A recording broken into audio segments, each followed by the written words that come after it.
Hi.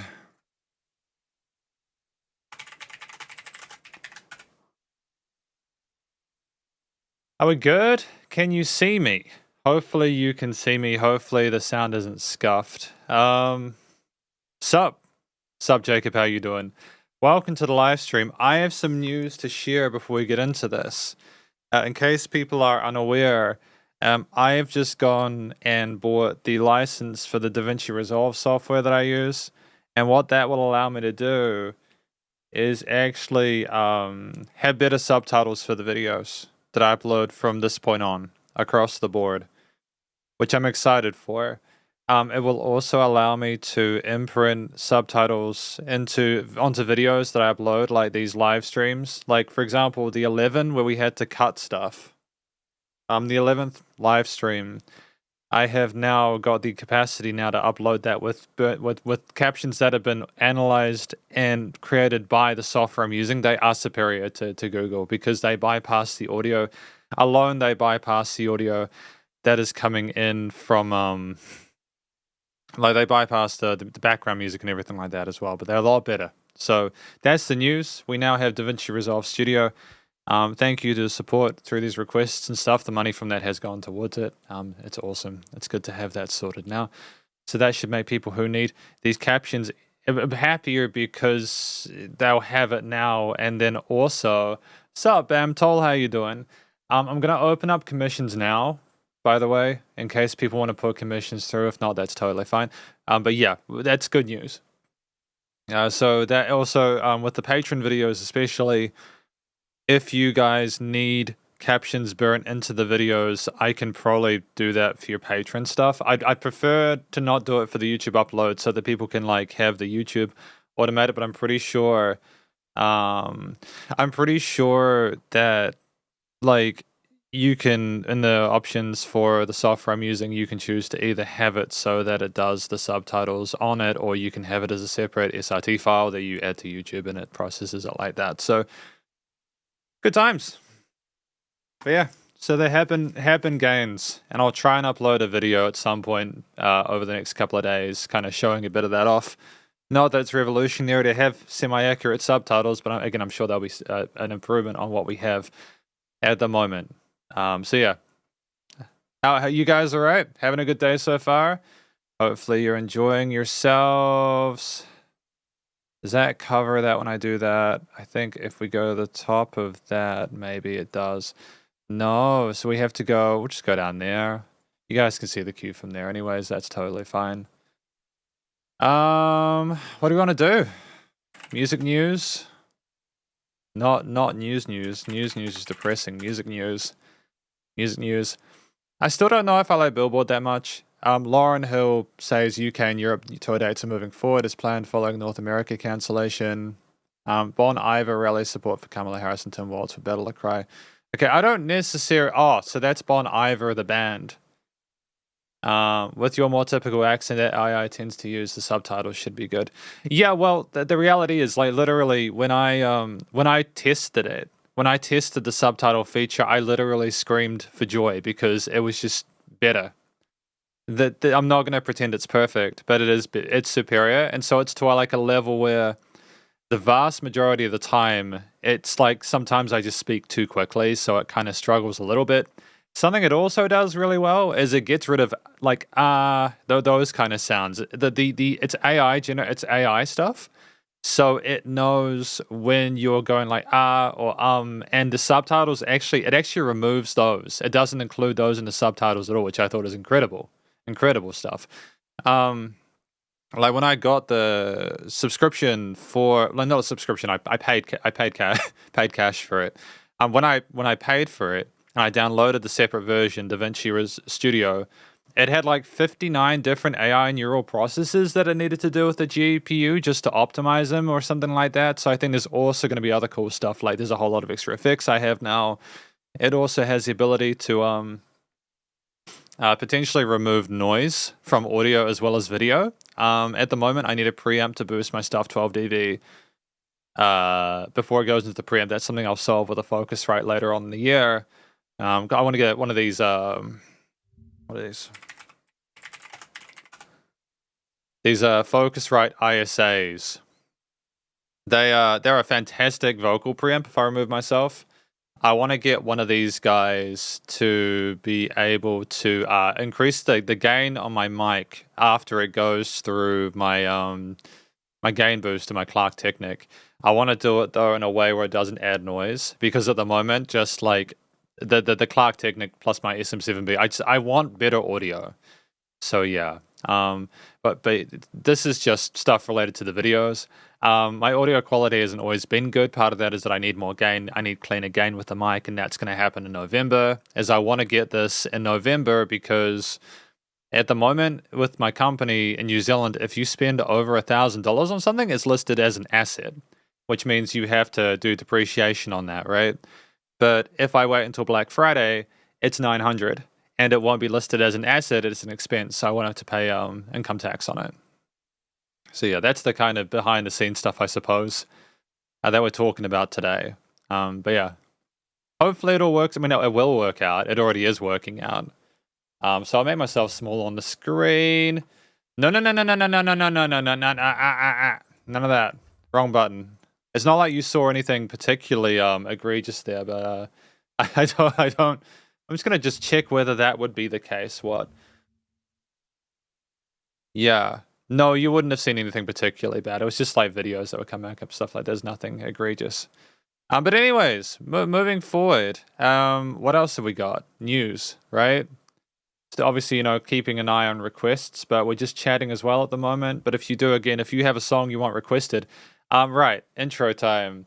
Sup shredders, my name is Logan aka Spiderhands, and welcome to this SPPay request live stream, where for just $5 you can have your track reviewed. If you go through the link in the description to Ko-fi, you can place a request and we can listen to that during this live stream. And then back to the chat now. I need to try and do that intro each time I forget to, right? Okay. So Acacia plans to re-record TikTok lyric change. Okay.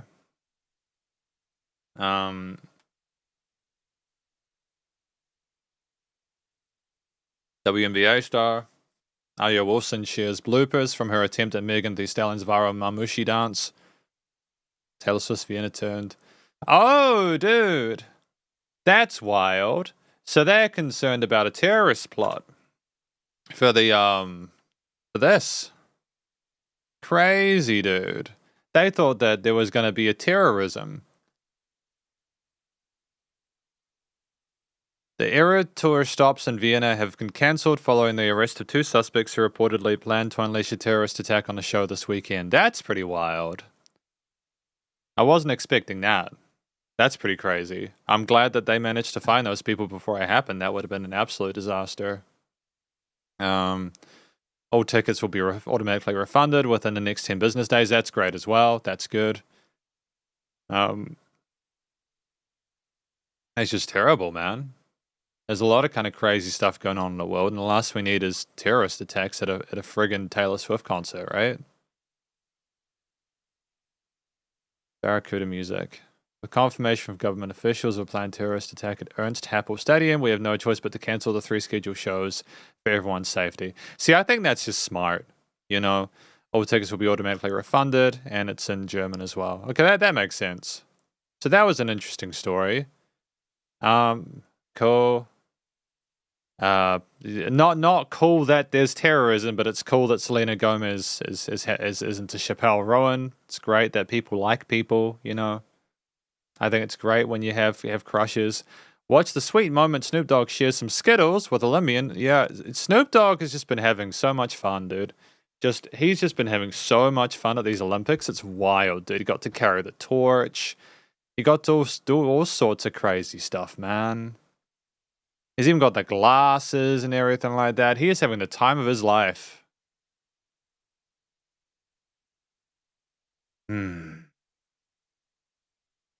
Snoop has become Team USA's unofficial mascot at the 2024 Paris Olympics, enjoying a number of sports in between commentating with NBC. On Monday night, he performed at the USA Basketball 50th anniversary party co-hosted by Comcast NBC Universal. LeBron James, Steph Curry, Anthony Edwards, Aja Wilson, Diana Taurasi, and more were all in the building. Even NFL legend Tom Brady made an appearance, as well as Team USA alums Dwayne Wade, Carmelo Anthony, and Sue Bird. Yeah, so I think that to be fair to Snoop Dogg, I think he's gone clean a little bit. I don't think he smokes anymore. I could be wrong. Not that I'm one to judge, right? You know, if you want to smoke, you want to smoke. I'm not going to judge. Don't do drugs, by the way. Snoop took the stage rocking a shirt featuring Wilson and her USA jersey to perform hits such as Billboard Top 100 topping anthem. Oh, okay, that's why they're mentioning it, because he did it again. That's cool. The weekend returns to Halloween Horror Nights with Nightmare Trilogy Haunted House. Yeah, another Taylor Swift story. That's cool. Steph Curry says he's still a big Drake guy despite Kendrick Lamar rap beef. Yeah, I suppose it's just a situation where, like, you maybe appreciate what Drake was trying to do with their music and separate it from the person that Drake is. I've, like, watched a lot of the Drake and Kendrick stuff and still feel uneducated about what's going on within it. But I mean, either way, it's fine. No, we didn't. We want a Billboard, right? We go back to music news. Rolling Stone. Keisha plans to re-record TikTok with "Fuck P Diddy" lyric change. Oh, I mean that's cool. That's actually a really kind of neat way to get some fresh attention to an earlier track, right? Like Keisha, I don't know if you guys are aware of this. Like Keisha's actually pretty clever. Like she's like educated. She's got like I think she had like a degree of some kind, and she like a lot of the success she's had in the industry is down to her like acumen and stuff like that. I think she did have a rough time, if I'm not mistaken. Like controversy. Yeah, Keisha versus Dr. Luke. So in a New York counterclaim, Keisha alleged that Dr. Luke sexually, physically, verbally, and emotionally abused her since the beginning of their professional relationship. So clearly it's far worse than just not great. It's horrific, you know, what's happened to Keisha. But yeah, so I didn't realize that it was that bad. That's why the issue, oh, of course, Katy Perry and Dr. Luke, right? That's the issue with that. I understand that now. I was wondering why people were kind of get a bit sort of like funny about it. Like, but no, I completely understand now. It's absolutely reprehensible. Yeah. At least, like, you know, like I know Katy Perry's got the right to roll with who she wants to, but at the same time, like the guy has particularly good sort of influence by sounds of it. I don't know, man. No, Taylor Swift did not endorse Kamala Harris by photoshopping her silhouette into a concert photo. Okay. Fish and Billy Strings make Jam fans. Asake recruits Travis Scott for dynamic new single Active. See Slipknot party like it's 1999 with really performed songs from their first album.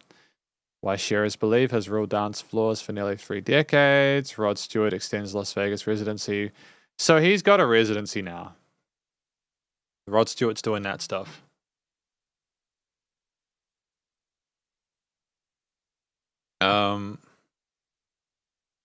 Yeah. You guys like Rod Stewart? I don't know, man. I've never really massively been into his stuff, but I know a lot of people are. He was very successful in his time, you know, clearly. Yeah. I don't know, man. We got Pitchfork as well, releases.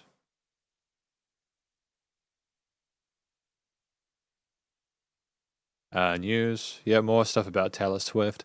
Bon Iver again. It's like they kind of copy and paste like the same news stories across all these different outlets. Right? Regional Justice announces new album. So it's an album review. Elucid announces new album. She has some beats from Billy Woods. Miss Lauren Hill on the reviews cancel US tour 3 days before kickoff. Bright Eyes announced 2025 tour dates. She has new song. Drake dumps 100 gigabytes of data, including unreleased songs, on new website. The website called 100 Gigs for Your Head Top hosts 3 new tracks and a bevy of B-roll footage.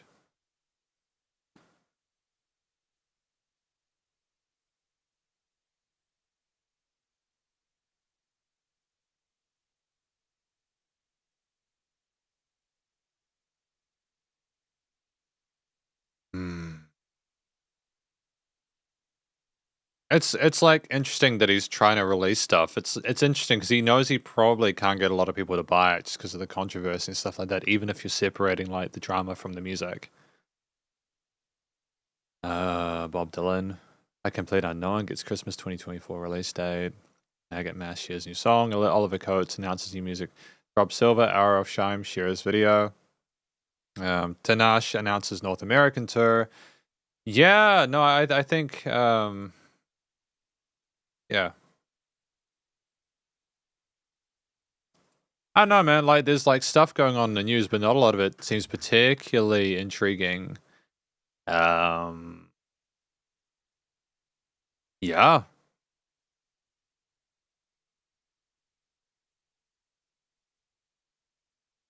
Yeah, have a look through this. I'm just kind of curious about it. I'm gonna have a look through this. We go. The story is free for a limited time. Thank you. I appreciate that. I appreciate you letting me know that I have it for a limited time. Press kits and the releases are often pumped out to labels and news outlets. Yeah, I feel that. I feel that. I feel that. One of the biggest stories in pop music in the past 10 years could just have easily occurred at any given time in the history of the music industry. A young female pop star takes her Svengali-like big bot name boss to court in a fight for her freedom. The current face-off surrounds Keisha's lawsuit against Dr. Luke, her former producer and former head of Kimosabe Records, the label she is currently signed to. Over accusations ranging from emotional abuse to rape, all of which have been spiraled into a court case that finds Keisha demanding release from her contract. Alright, so basically... Alright, I kind of get it. Well... Keisha Sabir, pre-lawsuit, September 2005. Keisha Sabir, an 18-year-old singer who at the time had a small cameo on Paris Hilton and Nicole Richie's The Simple Life. Oh, crazy. So she was on that back in the day. That's cool. I didn't realize that. Signs with Lucas Gottwald, aka Dr. Luke, after he hears her demos and convinces her to move from Nashville to Los Angeles. At the time, Luke was best known for producing Kelly Clarkson's Since You've Been Gone. Keisha signed a 6-album deal binding her to his recordings and publishing companies Kaz Money and Prescription Songs. Okay. Keisha and Dr. Luke attend Nikki Hilton's birthday party at her sister's... PB Sabir. While at the party, Luke gave Keisha the date rape drug. To talk her back to his hotel room and... Oh, no. Oh, that's terrible. This is awful. So, yeah, this was back when she was starting out, right? 18 years old. I don't know where I am. I think I'm sore and sick. I don't know where my clothes are. I think I need to go to the hospital. Keisha ultimately did not go to the hospital. In a later affidavit, people says Keisha told her, "Mom, I just want to sing. I don't want to be a rape case victim. I just want to get my music out. I didn't follow my instincts." Oh, no. So she put her future before her own sort of personal health and everything like that. I mean, that's incredibly sad. To be honest, that's incredibly sad. But it's just, I suppose, if you're that keen for the... I mean, like, I don't even know if... The keen's a stupid word for that. It seems like we were desperate for it. We're desperate for that success. We're willing to sort of, like, do anything we could for it. Not justifying it, of course. But I'm guessing that's the mindset, right? A year passes without Keisha releasing any music. Keisha signs a management deal with David Sonnenberg's Das Communications, which represented the Black Eyed Peas and John Legend, in hopes they could sign her to a major label. She adopts the infamous $sign to her name, professionally becoming Keisha. Oh no, 2008. Despite Das claiming to have found Keisha a deal with Warner Bros. Records to release her debut album, Keisha leaves her contract with Das to once again work with Luke and agrees to have him bring her contract over to RCA Records, a Sony Music Entertainment subsidiary, for distribution of future albums and singles. Both Keisha and Das have since claimed in court that Luke coerced Keisha into leaving the AS. Keisha once told her mother, "Dr. Luke just called me and I have 24 hours to fire my lawyer and my managers and go back with him. Anytime I get a contract, he's going to come forward and basically says he owns me. What do I do?" This guy is a monster if this is true. Keisha gets her first hit as a featured artist on Flo Rida's Right Round, which Luke produced and co-wrote. A collaboration was happenstance. Keisha had wandered into the studio where Flo Rida was recording just as he realized the song needed a female voice. Keisha remains uncredited on most versions of the songs and claims she was never paid. So that's... Oh, no, of course. I always wondered, because it did sound like her voice on the track, right? Have you guys heard it? I don't know if I can... I mean, like, it's going to get claimed anyways, right? No, I don't want to watch an ad. I don't want to watch an ad. Oh, you go away. Okay, that's fine. We'll watch this then. We'll just let it play. Then it's fine.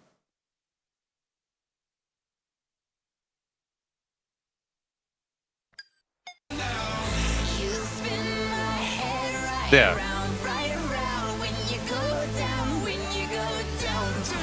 It's that part there. Can you hear her voice in that? I'd always thought she was a part of it, featuring Keisha. That's good, but she should have been paid. She should have been paid for that. So that was annoying. Okay, so thank you, Jody and Andreas. Welcome to the live stream. I've just realized a few people have put through requests now. I guess we didn't want to hear more about the Keisha stuff. Okay, Jody, cool. Be good to hear it. I'm gonna go through these in order. And in fact, what I'll do is I'll just go to Ko-fi. I'm just gonna sort the stuff out now, okay? So the first one is from... The second one is from Jody. The third is from that. We got Rufo. Thought she was always a big part of the song. She never got paid, apparently. She never got paid for that, which is sad. We got Rufo first off. Thanks for your... Gotta actually get that here.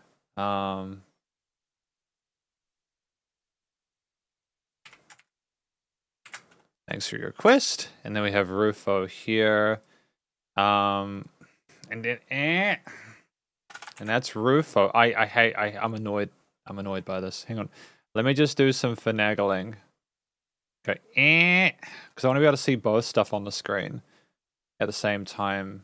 I have a big enough screen to do it. There we go. We can see everything here. It's fine. Everyone's happy. That goes up. There are currently 3 in the queue.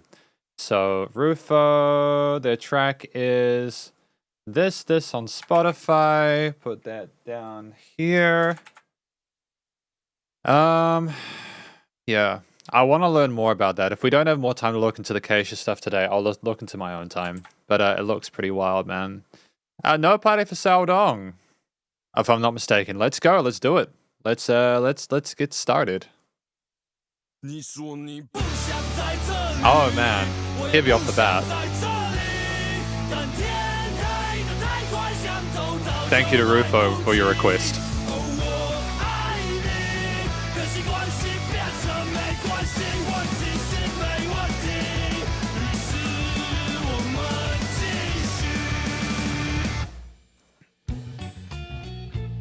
Because I was about to say, is this punk rock? But then we're going to some sort of quicker dubbish stuff here with the offbeats.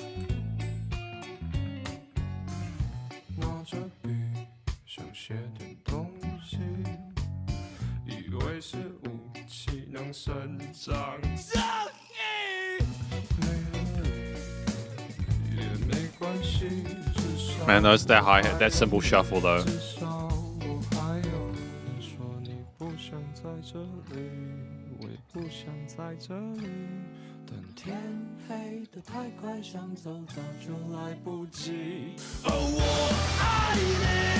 Phenomenal dynamic range.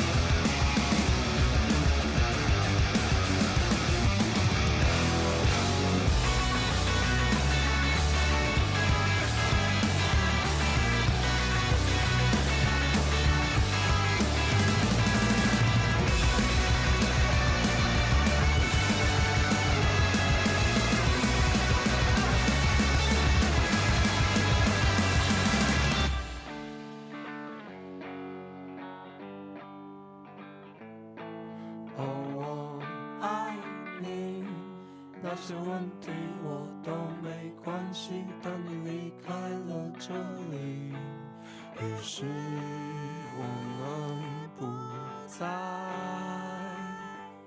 年轻。 Wonderful finish there. It was gorgeous, dude. Thank you to Rufo for that request. We'll play to the end. Get the wow at the end.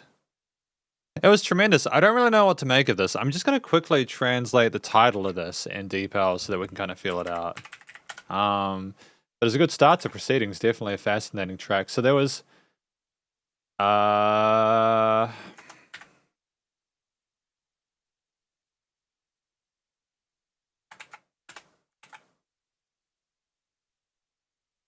I'm not sure. Hang on, if I just get rid of that then. If I just go here.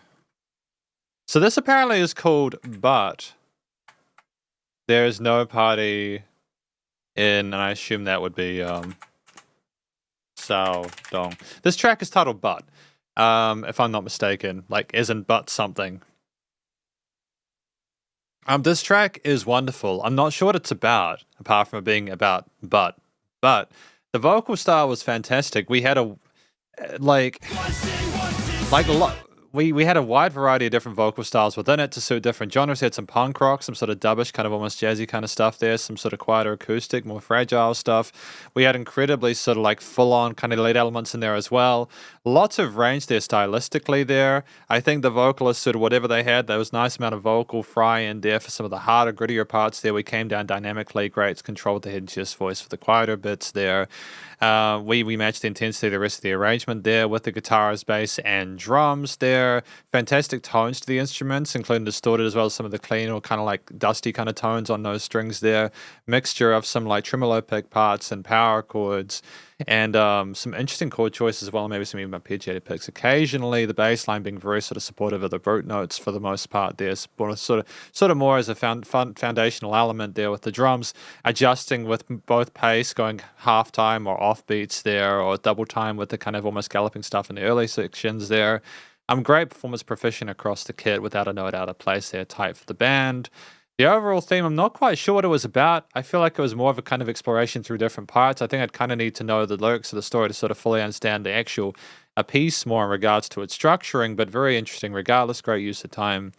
And ultimately, there was such a range there. I just think they managed to nail every aesthetic sort of stylistically, chord, and sort of melody-wise there. The appropriate notes were chosen. The studio production is absolutely tight as well.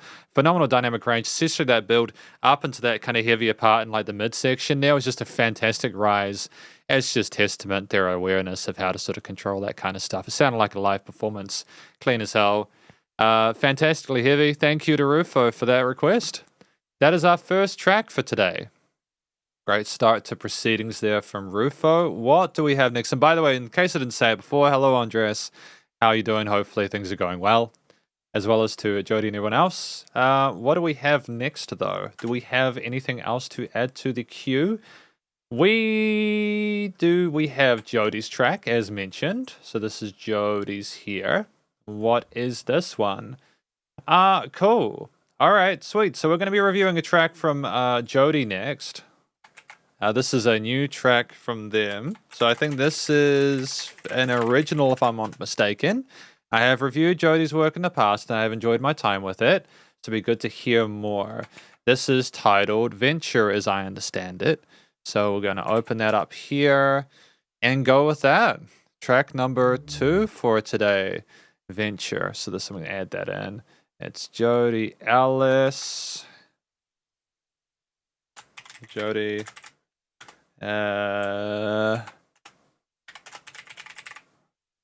Yeah, it is. There is original stuff that comes through very occasionally. I think we had a track the other session that was an original. It was just a little bit wild, you know, but see how this goes. Venture.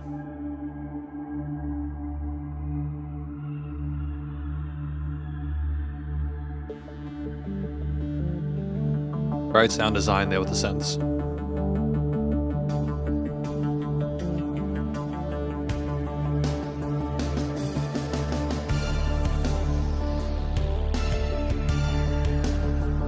Oh, and the keys and the bass then.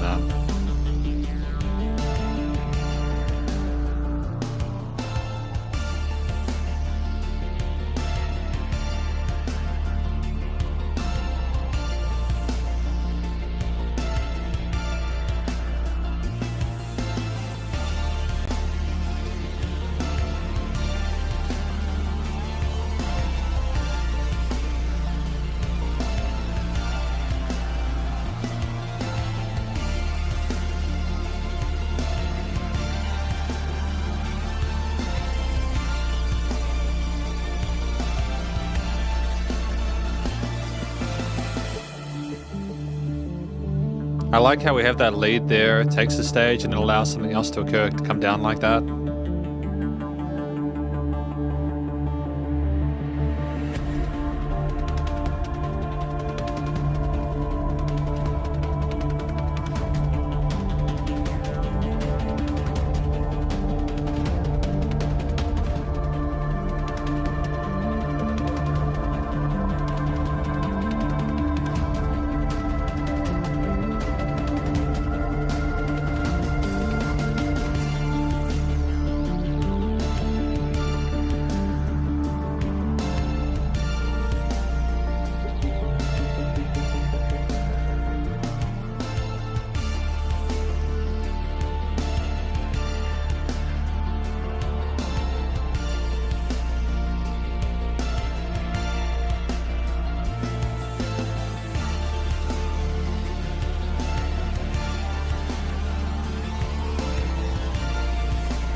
Great layering on the upper harmonies as well, upper octaves.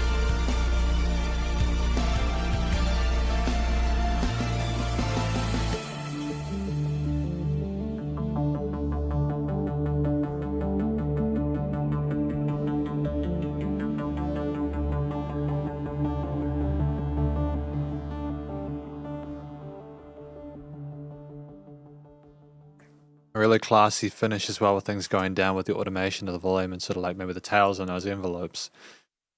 That was solid.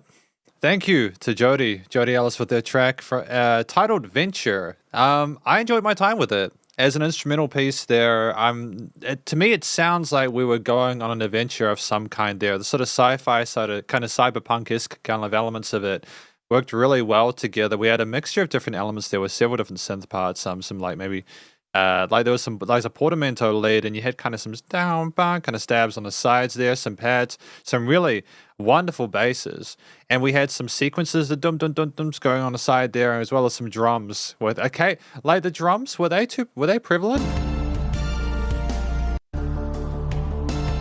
Yeah, they kind of sounded like a mixture of like an electric and acoustic drum kit. They weren't too kind of raw rockish, but they had sort of a nice sense of body to them, and I feel like they grounded them. But sort of like structurally, this was through composed. You got a feeling of development throughout the track. We added more as we went along there, including parts where it'd have like an existing lead kind of harmonized on with the top there, filtering downwards forwards. But it's also the fact that we understood to have like not just one big bell curve, but we went up and then we'd come down after like a perceived chorus section, because we'd have like a lead synth, like that kind of buzzy portamento synth there that kind of almost kind of filled in for a mixture of a guitar solo and a vocal line there.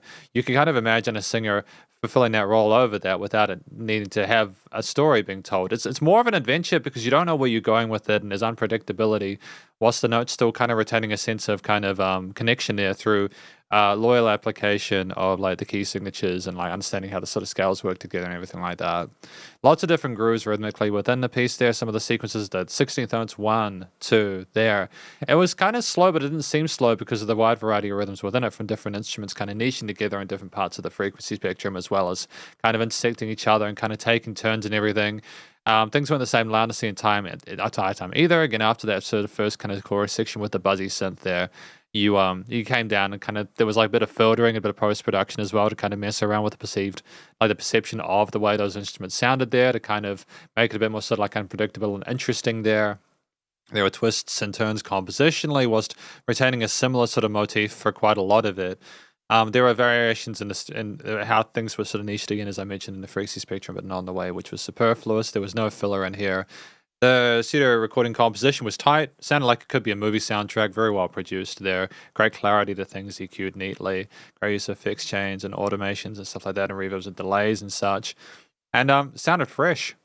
It was really impressive. So well done to Jody for that. I had a great time listening through this track. If it's any indication of what of the current state of work, I feel like the next releases are going to be great, because again, I've listened to their stuff in the past, such as the Dissonant Vibrations EP. I had a great time with that as well. But cheers for that. Great song.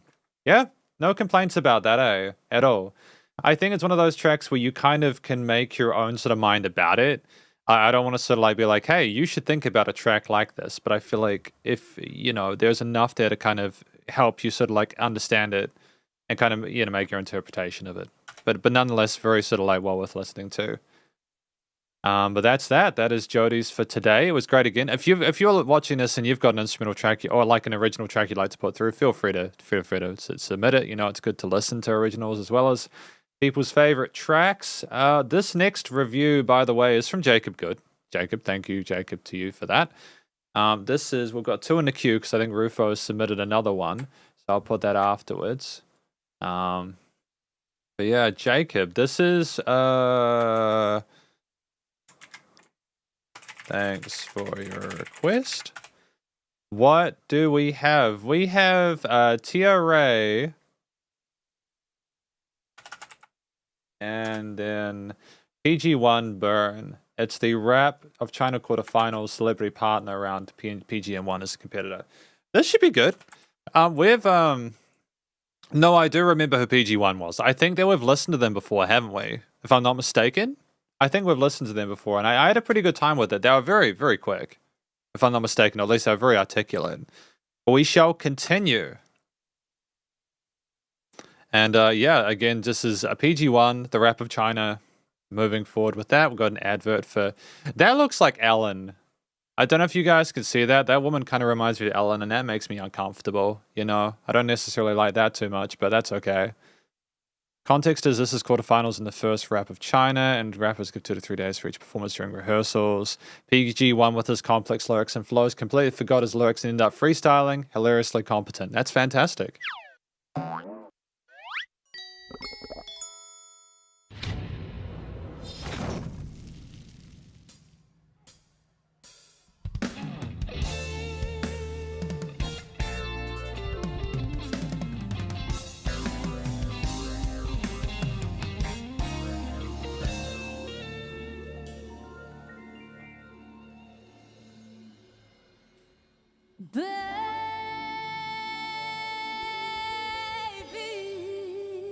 Fantastic intro. Seems like everywhere I go, I seek you. From your eyes, the smell is like I breathe.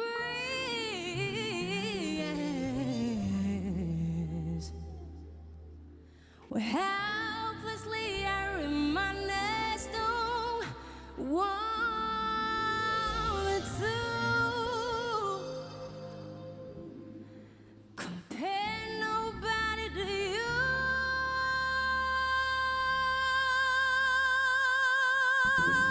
Come on. Oh, fantastic bass line underneath.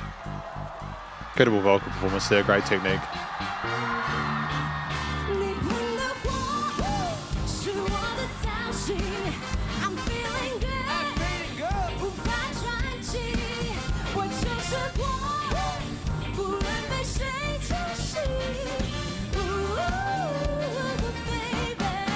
Come on, PG.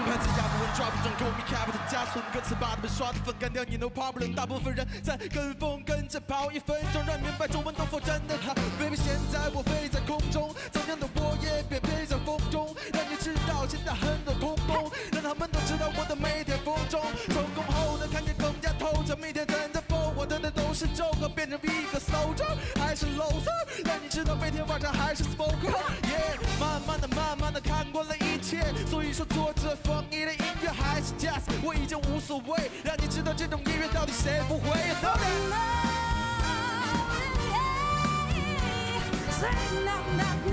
Oh, that vocal fry though, man.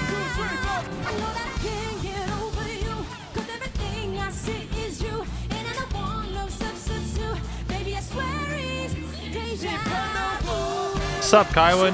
How you doing? Welcome to the live stream.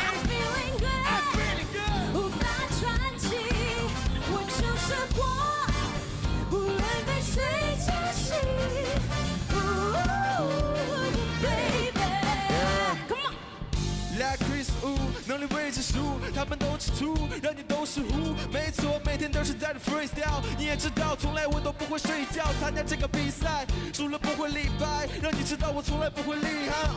每天都是在这里面拼搏，让你知道我的身上都是金壳。I mean, I just love the charisma of everyone involved there. Everyone's just having such a great time on stage. And I think that's so important for a competition like this. It must be quite stressful, like in competitions like this. But if you look like you're having fun, you look like you can control. And I think people are going to sort of respect that.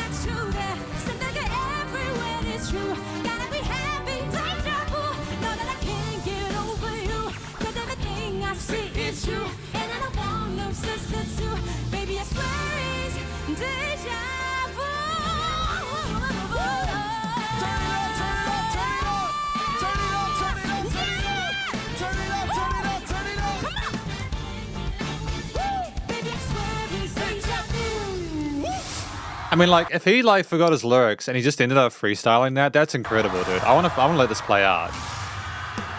That's talent. Like, that's immeasurable talent to be able to sort of make up like that, to just feel the groove and then be able to sort of perform like that. PG1 也谢谢帮唱嘉宾袁娅维。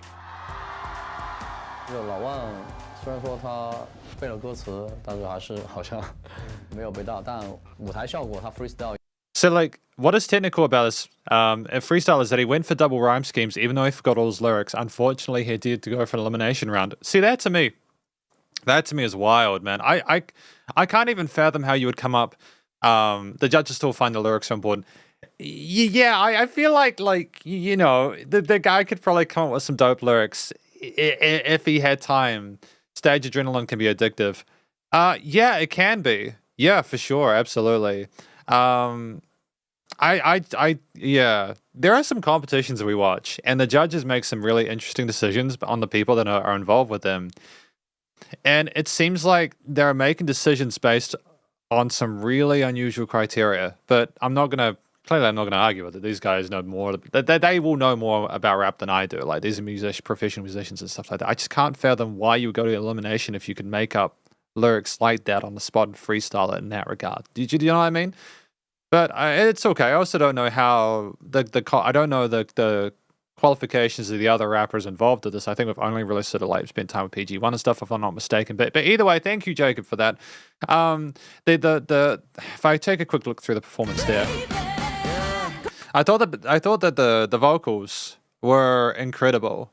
Absolutely incredible. I thought stellar vocal performance from the lady singer, you know, like very comfortable with her vocal technique. No, the range there was wonderful.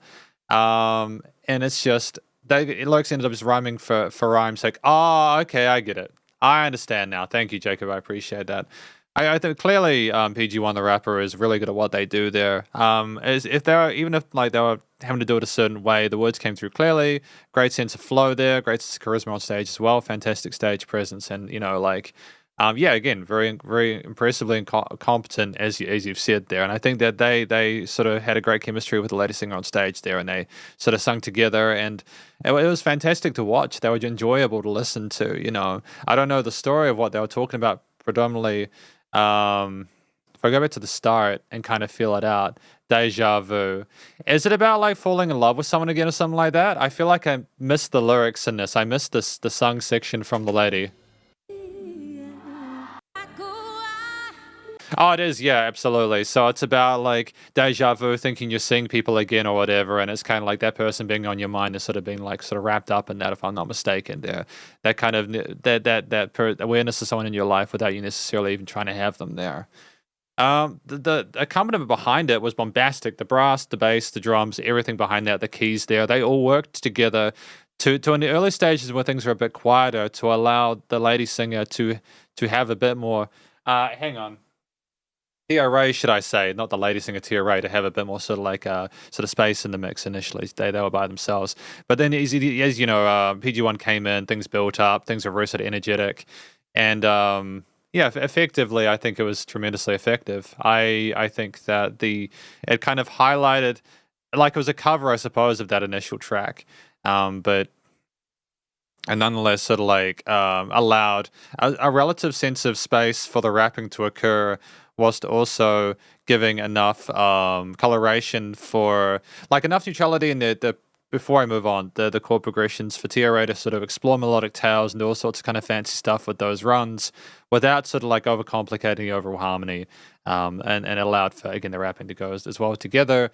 The instruments were played incredibly well. There's a great sense of finesse with the different sort of percussive patterns on the kit there. The bass line following the root notes for the most part. There may be a few sort of like tails, but aside from that, being loyal to the root notes of the harmonies there. The keys being warm and like soothing and like really kind of pretty to listen to there. Kind of great sense of groove and sort of sparkle there. And the brass again pepping some accents there, very sort of like sassy sounding. Great accented parts of the percussive rhythms there. And the studio production was fantastic. Really well handled there. Really enjoyed it. Thank you to Jacob for putting that forward. Yeah, the studio production in these tracks, a lot of the big sort of live productions is typically really on point unless it's like compressed to hell. Usually those are uploads. But yeah, good. I feel like I got wrapped up in like a few other things there, but I tried to do the best I could with that one. Yeah, it is a professional band setup. It's kind of almost semi-redundant talking about how good a band is when they're professional musicians that are doing these competitions, but you've also got to kind of pay attention because sometimes there's little subtle changes, right? You don't just want to assume it's good just because you see a band on stage. You want to sort of be able to look at them and go, yeah, they're good, but like, are they at the level of the musicians involved and everything like that? And holy crap, we've got 4 requests. Okay, that's good. We've got a few to go to, so we're going to continue. Thank you again to Jacob for that one.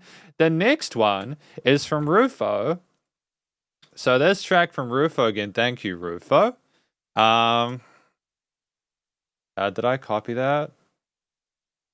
Again, I thought it was going to be another one of those quiet days because the first 20 minutes, I suppose to be fair, the first 20 minutes was basically talking about the Keisha situation and stuff like that, as well as catching up on news. But yeah, what have we got here? We got the next track from Rufo. Yeah, thank you, Kaiwan. I am looking forward to reviewing your track too that you've sent through. What have we got? Chicken nuggets. They're a good time. So this is Rufo's pick, and I'm not sure what it is. I'm going to quickly get that translated so that we all understand what's going on there. Predominantly me. Apparently this is Sunday Love. Is this official Hige Dandism or something like that? Official Hige Dandism? I could be wrong. Apologies if I am. I do recommend that. Yeah. Alright, let's go, Rufo. Let's do it.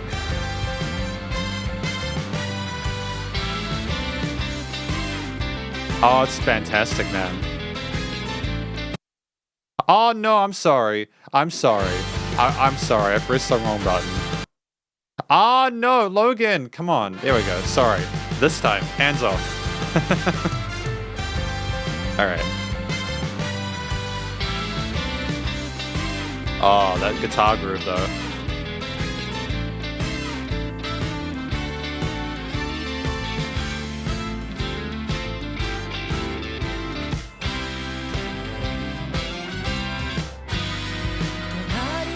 On that organ?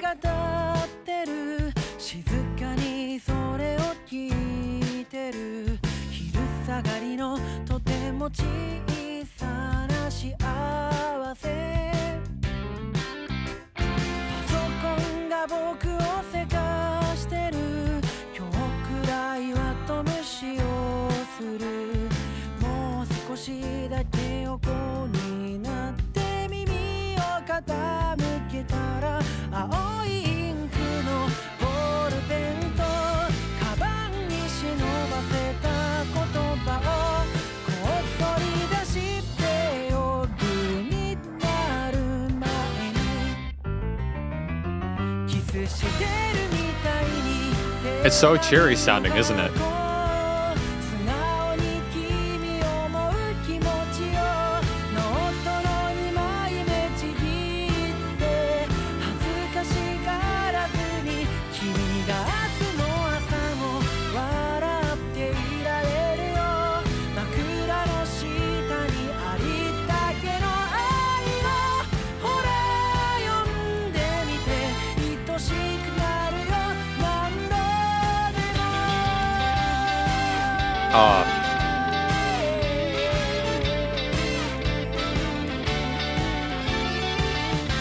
Absolutely, RC. By the way, hopefully you're doing well, RC.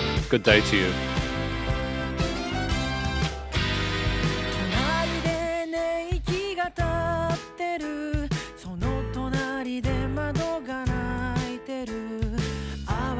Thank you, Andreas. I appreciate that. We'll get into that soon. There are a few to get through.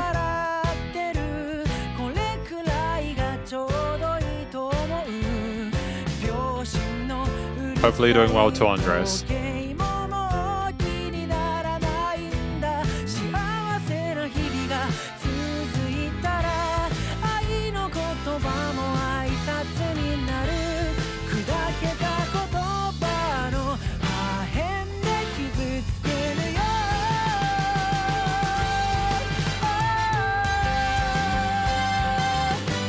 An extension of that drum fill is fantastic, dude.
What are we going to do differently for this last part?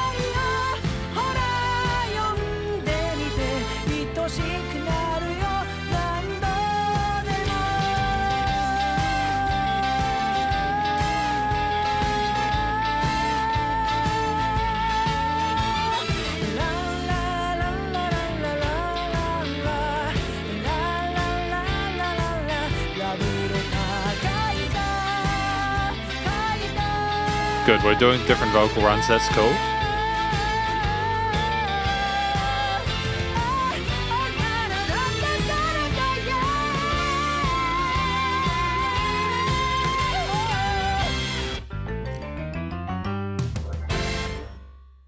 I think that was a fantastic track. I enjoyed it a lot. I went over slightly over the 5 minutes. Now, Kaiwan, just before we get into it, that's true. You could be a lucky charm, but what if I told you I already have one? So I went to Japan, and this won't focus well in image. I'll make it bigger. But I have a little lucky charm cat. Here's a jingle. I picked this up when I was in Japan, specifically because, you know, who doesn't want to have a financial lucky charm, right? And, yeah. It's not been a bad time, that's for sure. I'm not a particularly spiritual person, but yeah, some stuff's been happening recently, which has been quite good. Nonetheless, thank you to all of you for the support. I appreciate it. Again, get in the studio. I like subtitle stuff today is really good. For those wanting the 11th live stream to go up on the channel, I'll be able to do that with captions today on Patreon, so that'll be great as well. But most importantly, arguably, thank you to Rufo for your request of this track. Of this from an act named Hige Dandism, titled Sunday Love Letter. Yeah, I see. I always feel uncomfortable with the idea of like reeling people in. It feels a bit kind of like, I don't like the idea of that. But I do like the fact that people feel comfortable with sending their requests through for me to check them out, and I appreciate that. So I'm looking forward to reviewing the rest of the requests we've got today. And yeah, I agree. Kaiwan, we probably could have put a guitar solo or something like that in there. But nonetheless, this is the track from Hige Dandism titled Sunday Love Letter. So I think that this track, I'm not sure what it was about. I'm not familiar with the language.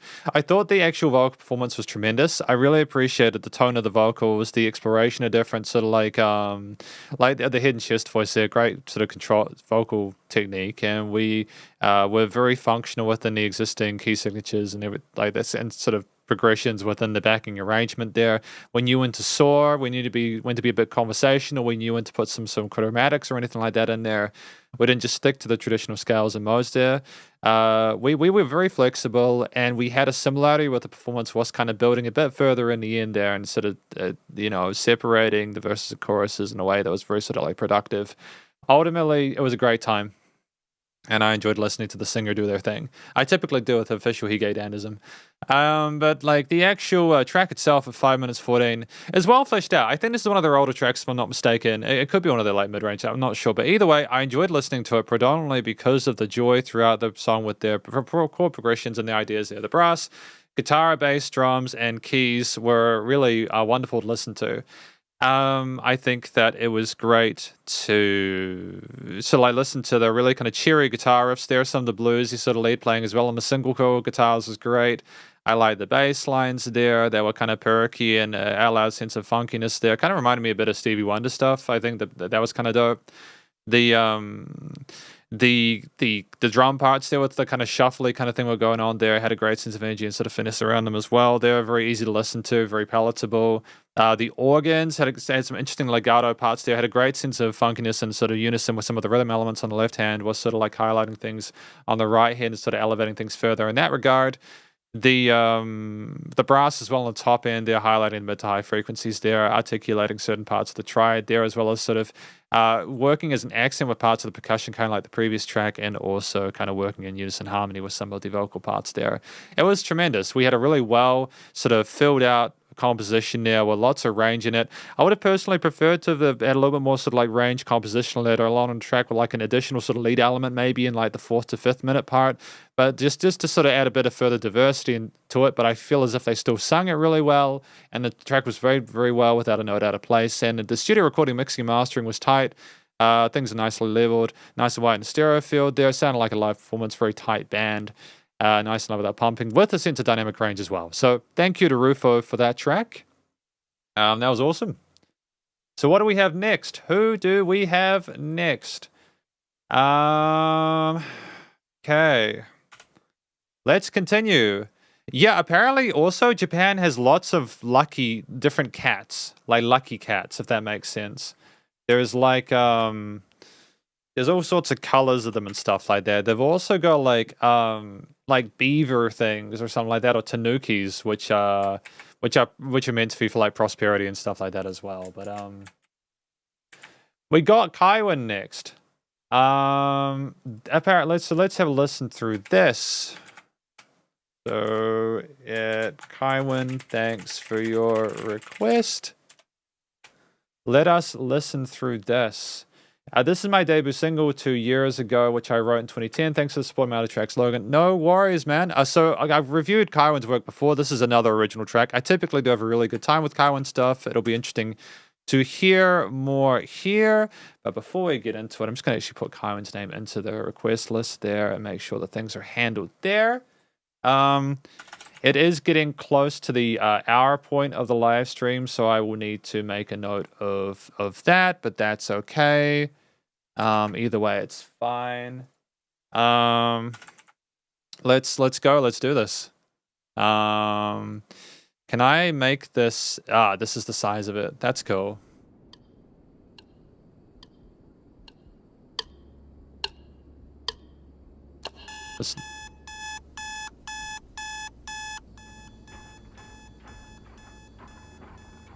I like the sound design there with the alarms and stuff like that. That's cool.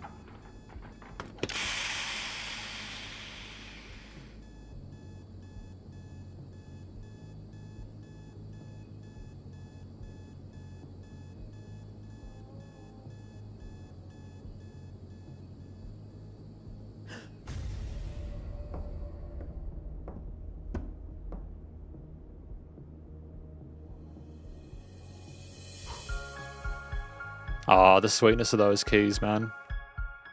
The sun shining on me. It tells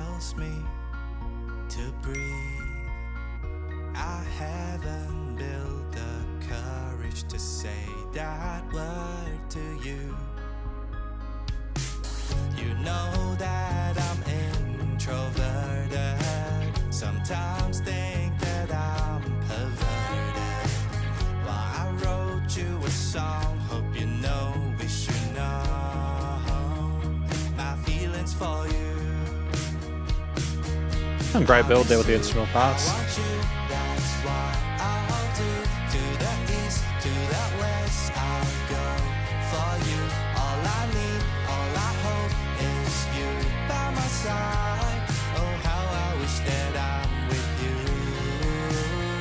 Oh, I just wanna be with you. The moon's glaring at me. It's so hard to believe. A little kind of Twitter at the top is kind of dope too. Can I have them say I love you?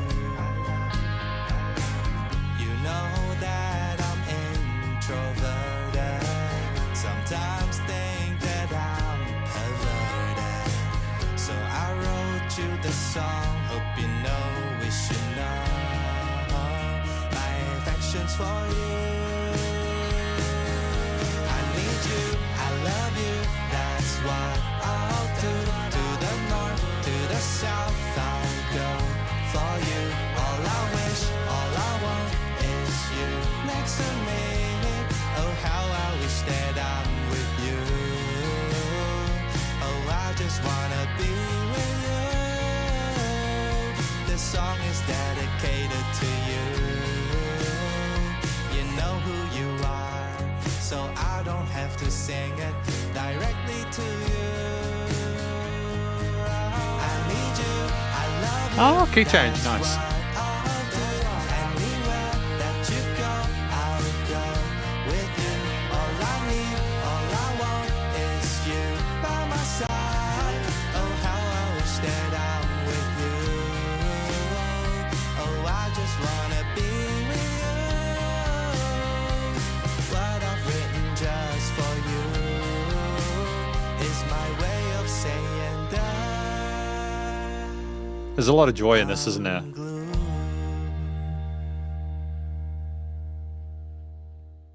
That's great. Cool. So that was Kaiwen. Thanks, Kaiwen, for putting through your track. It's an act from Kaiwen, and a track is titled Dedicated to You. So I think that the song is effectively about someone who is telling the other person that they're making the song for, how they're dedicated to them, how they're going to go north and south and go all over the place to try and make this work with them.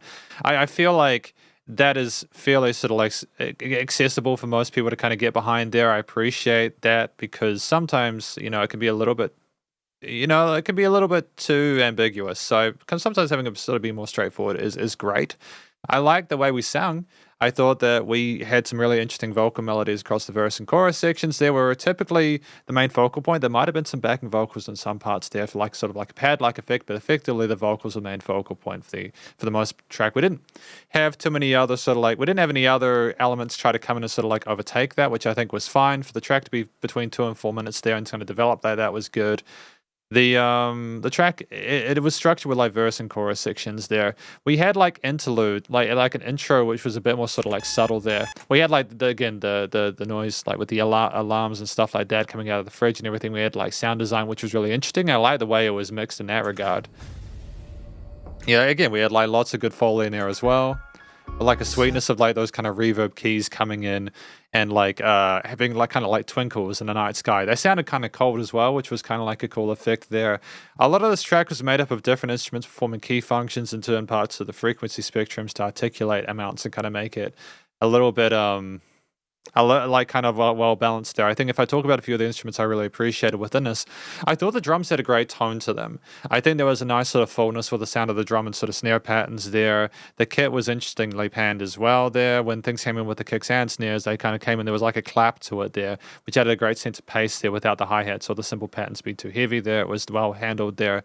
Just a sound design thing as well as like the actual like implementation of it with different 8th and 16th grooves there with fills to go between.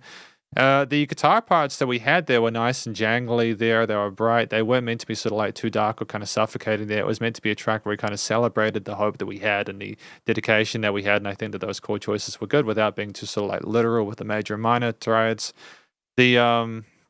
The key parts, again, a lot of it was about like specific effects and sounds on there. So I think that it was nice again to have the kind of sparkles occasionally, the little kind of tremolo bits in certain other sections there. Similar to kind of niche stuff, again, the frequency spectrum and fill the track out a bit more. I like that we didn't have all of those layers at once either. We continued to add throughout there. And ultimately with those key elements as well as like the sound design, the Foley bits and stuff like that. And yeah, it's solid. I think that when you combine these elements together, as well as other bits I might have missed in the first session, you have a track where, again, you're further elaborating on the story and letting the listener know how you feel about it in different manners. And there's the key change at the end as well, where it's meant to sort of be even sort of more hopeful sounding through highlighting those positive sort of major triads and maybe extensions throughout there, as well as maybe potentially some suspended parts. But yeah, it's sick. It's good. It's really it's well thought out, and the composition makes sense. The overall theme with, again, the major leanings here, I think ultimately there's like a sort of a dreamy, wistful sound to those reverbs at most. It doesn't get too kind of like kind of neutral there. And I like the sort of fantasy element of it. Like we're imagining that how things are going to be as we're dedicated to someone. So like I think the theme works well. The main sort of chord progressions and stuff makes sense with the vocals and the story being told. And I think it was a tight performance, good chemistry without a note out of place. And the studio recording, mixing, mastering is the icing on the cake there, nicely leveled in the mix. It's typical for Kaiwen's work there. The production is stellar. We put a lot of effort, attention to detail in that. We make it work. It's great. Nice and the stereo field as well. Things sort of move around, and there's a lot for the listener to pay attention to. Nice and loud without pumping, with adequate dynamic range, and the vocals are not overproduced. They've got a clean tone to them, and I appreciate that. Well done. I appreciated the vocal technique as well. Like it was solid. I like the fact we didn't sort of like hyperbolize parts there. We kept it feeling like approachable with the way that we sung there, and good stuff. So thank you to Kaiwen for that track there dedicated to you. Always amazed by your rundowns in one breath. To be honest, I feel like I go too quick with these, but I appreciate the feedback. I used to want to be a rapper when I was younger, but I got distracted by rock music, I suppose. I would like to do more hip hop and stuff like that, but it's very different to when I was younger nowadays. Nonetheless, though, we have Andreas's pick after Kaiwen's. So we've got Andreas now. Thank you. Hopefully you guys... Oh, hang on. I got to make the note. Sup, Shredders. As it's past the first hour, the live stream will end when the view reaches 0. Thanks for your requests so far. Yep, just making that a note on top. Oh, come on, buddy. Pin message. There we go. Good. And what does Andreas have for us today? Thanks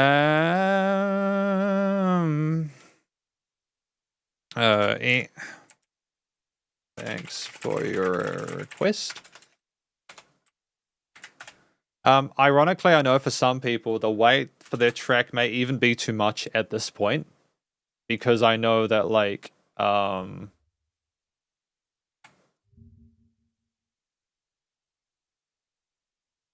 yeah. Hang on a minute. Let me just check that again. Yeah, there we go. Andreas this time. Cool. And open Spotify. What do we have? Typically from Andreas, we have instrumental tracks, which I actually enjoy. You know, I like them. Let's go. Underneath a Blooming Skylight, Tokyo Sessions. Let's go.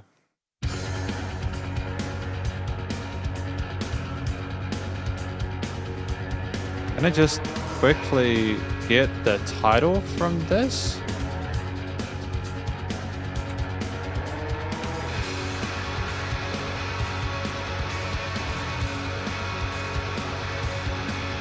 I like the graininess of the guitars, man. They're cool.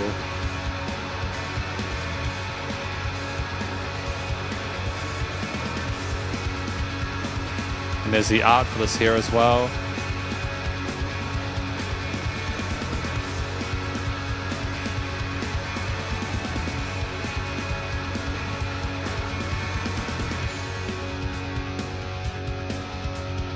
No, it does not appear to be an instrumental after all. That's cool. He called me late last night, saying he found something or someone wasn't clear. Or maybe I wasn't totally awake. I wish I've been. The groove on the bass though, man, is unreal. Things seem so blurry at times, as if the world was falling on its knees, as if the skyline was stretching somehow. Are we all the same underneath?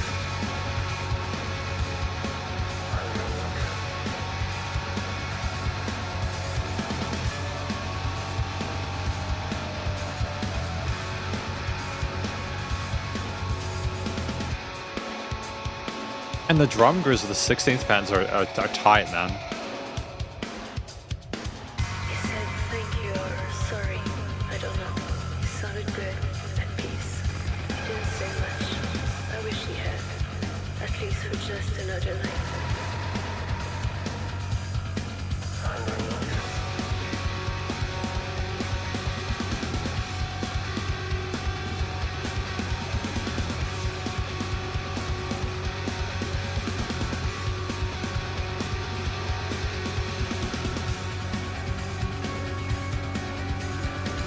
I like how there's constant sense of trepidation with the harmonies as well. We really don't know where this is going. He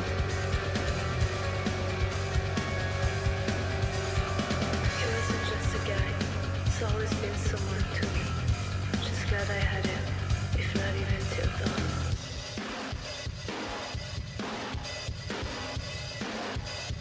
Silence can be pretty loud, you know.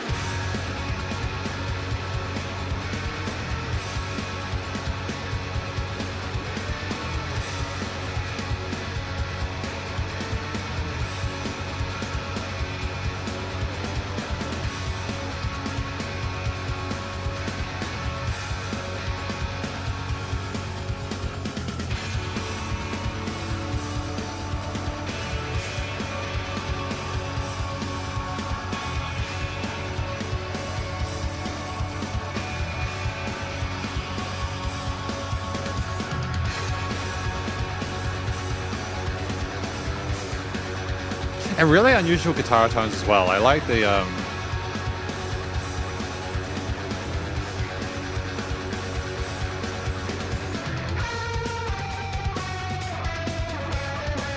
like, is that a wah pedal or something like that? How is he doing that?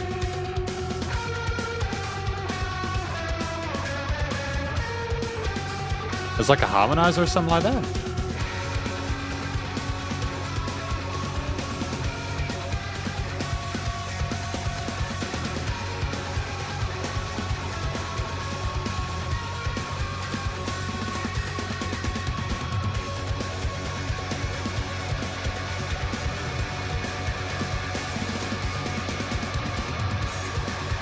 I loved everything about this place. Like a stranger, fall in love. Somehow, innocence is a plague here. And I needed more.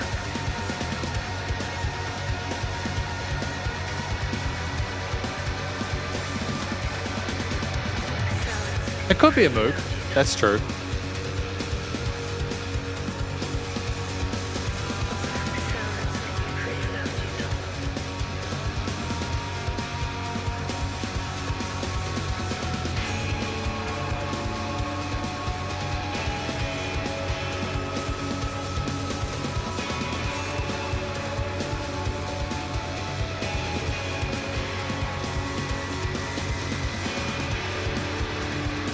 And unfortunately, that is 5 minutes of this track. I think it's definitely a song that's strong enough for me to want to listen to the entire thing all the way through. However, we have the 5-minute limit. This is from your favorite enemies titled Underneath a Blooming Skylight. Now, what do I think this track is about? This is from Andreas, by the way. Thank you to Andreas for the request. What do I think this track is about? I think it's about two people kind of coming together and they love the place and they love being with each other. But it was only until not even until dawn. And they really don't necessarily like being alone. The silence is loud, you know. He left a few words of his own around. Who knows, I might leave as well. Maybe just forgot what it's like to lose it all over again. He called me late last night saying he found something with someone that wasn't clear, or maybe I wasn't totally awake. I wish I'd been. Everything seems so blurry at times. Are we all the same underneath? Um, yeah, so maybe it was like also like a breakup or something like that. Potentially they were talking about how he'd found something and they needed to end and they couldn't maybe stand that separation. It was like the earth was kind of crumbling beneath them.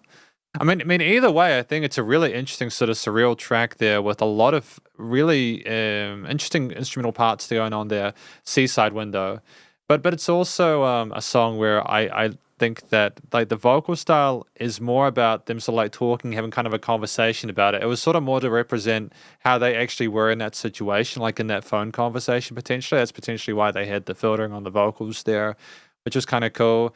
I think that the way they interacted was allowing plenty of space for instrumental backing as well. It's kind of dope as well. They didn't try to sort of oversaturate the track with the lyrics there. They allowed for plenty of space, everything else sort of like intermingle. The instrumentation, I think, with a mixture of different sort of guitar, bass, drum, and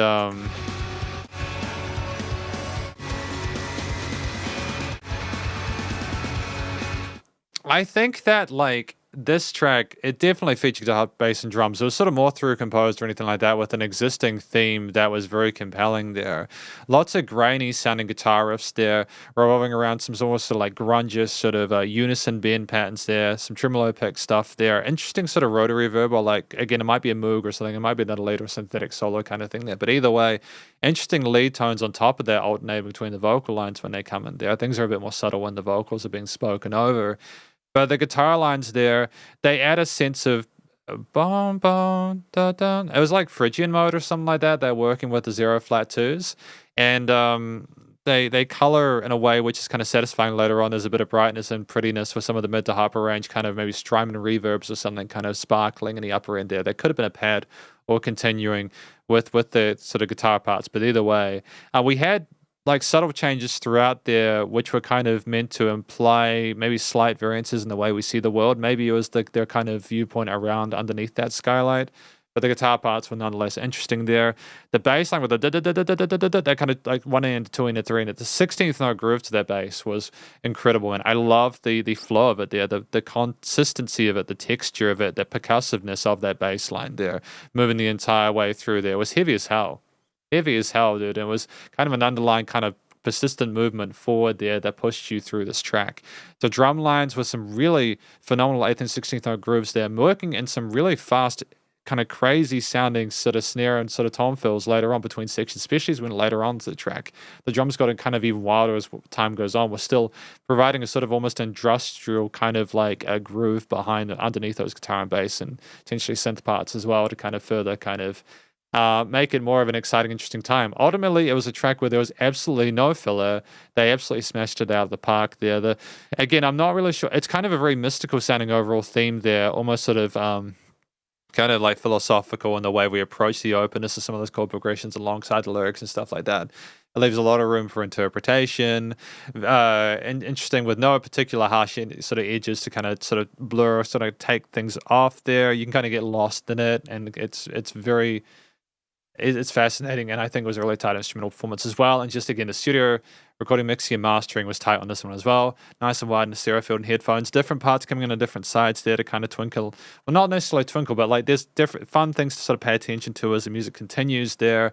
There is dynamic range. The things aren't the same loudness all the time there.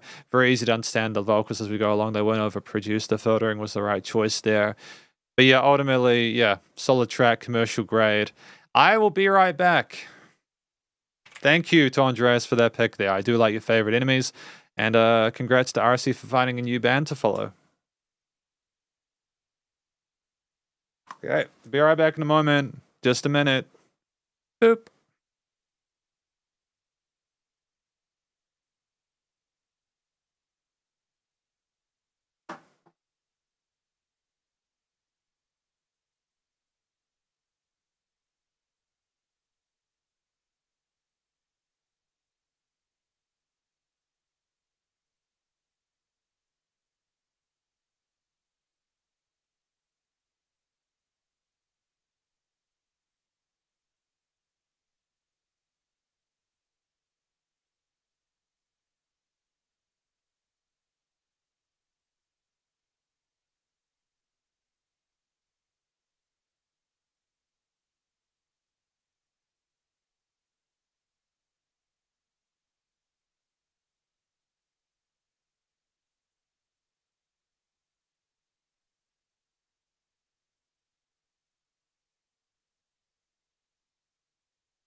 Oh.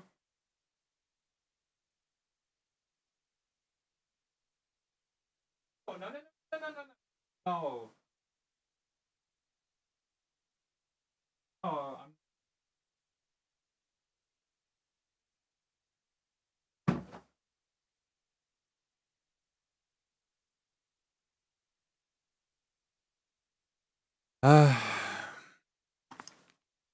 All right, back. Eh. All right, let's continue. What do we have next? Who is after Andreas's point today? What do we got? Have we got another track? Who knows? Who knows? We have RC. RC's track is now. Thank you, RC. And what will RC be bringing to the table today? What will RC have for us today? This is Parhat, if I'm not mistaken. Yeah? Parhat? I'm going to put that into DeepL. I did wash my hands. Basic hygiene. Basic hygiene.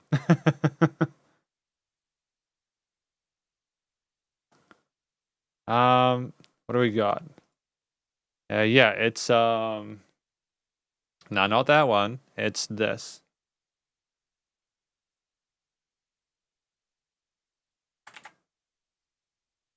Party Parhat.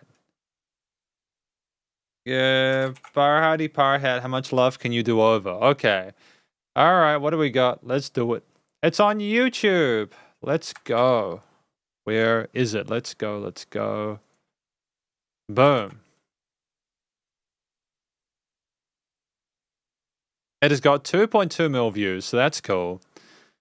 YouTube's gotten moved this around, by the way. So yeah, if it gets blocked, it's because YouTube played around. But we've got Studio now, so we can get subtitles. It's fine. Yeah, we just got to get through this. 接下来欢迎哈尔汉迪带来《有多少爱可以重来》。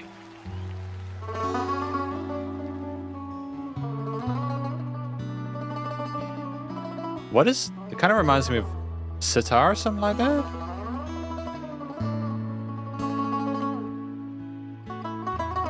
Thank you to RC for your request, by the way.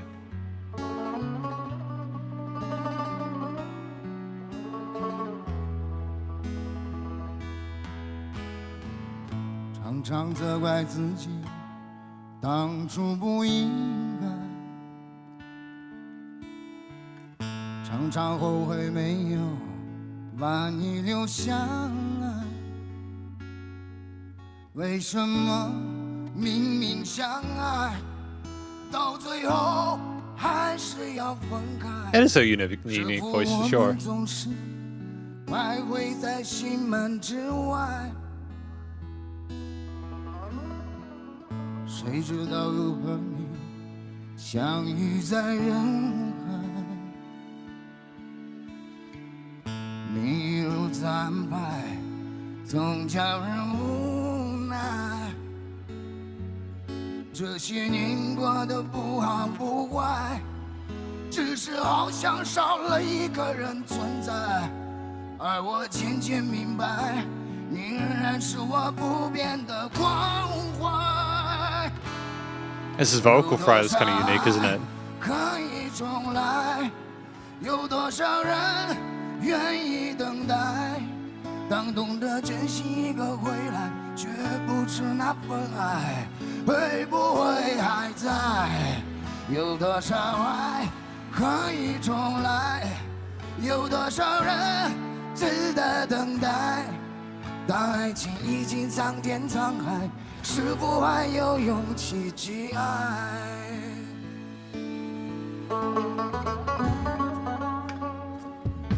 Does anyone know in the audience what is that instrument that they're playing there? Because I'm not sure.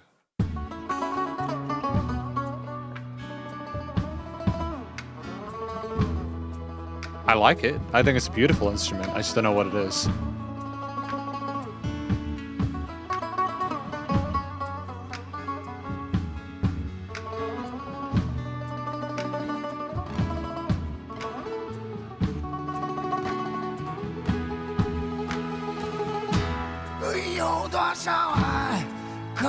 重来？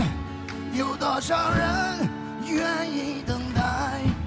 当懂得珍惜一个回来，绝不成那份爱，会不会还在？有多少爱可以重来？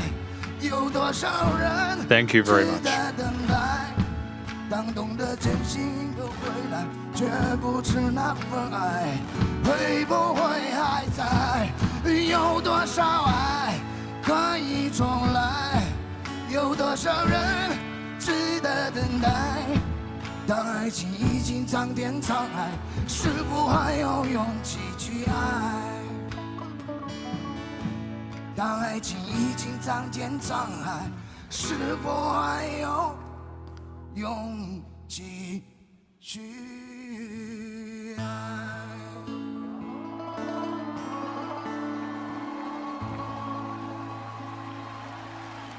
I thought that was tremendous. I stand by my belief that I feel as if when I do these shows, I feel like the singer should be on the same stage as the instrumentalists. I don't see the other instrumentalists on stage with him. I wish they were.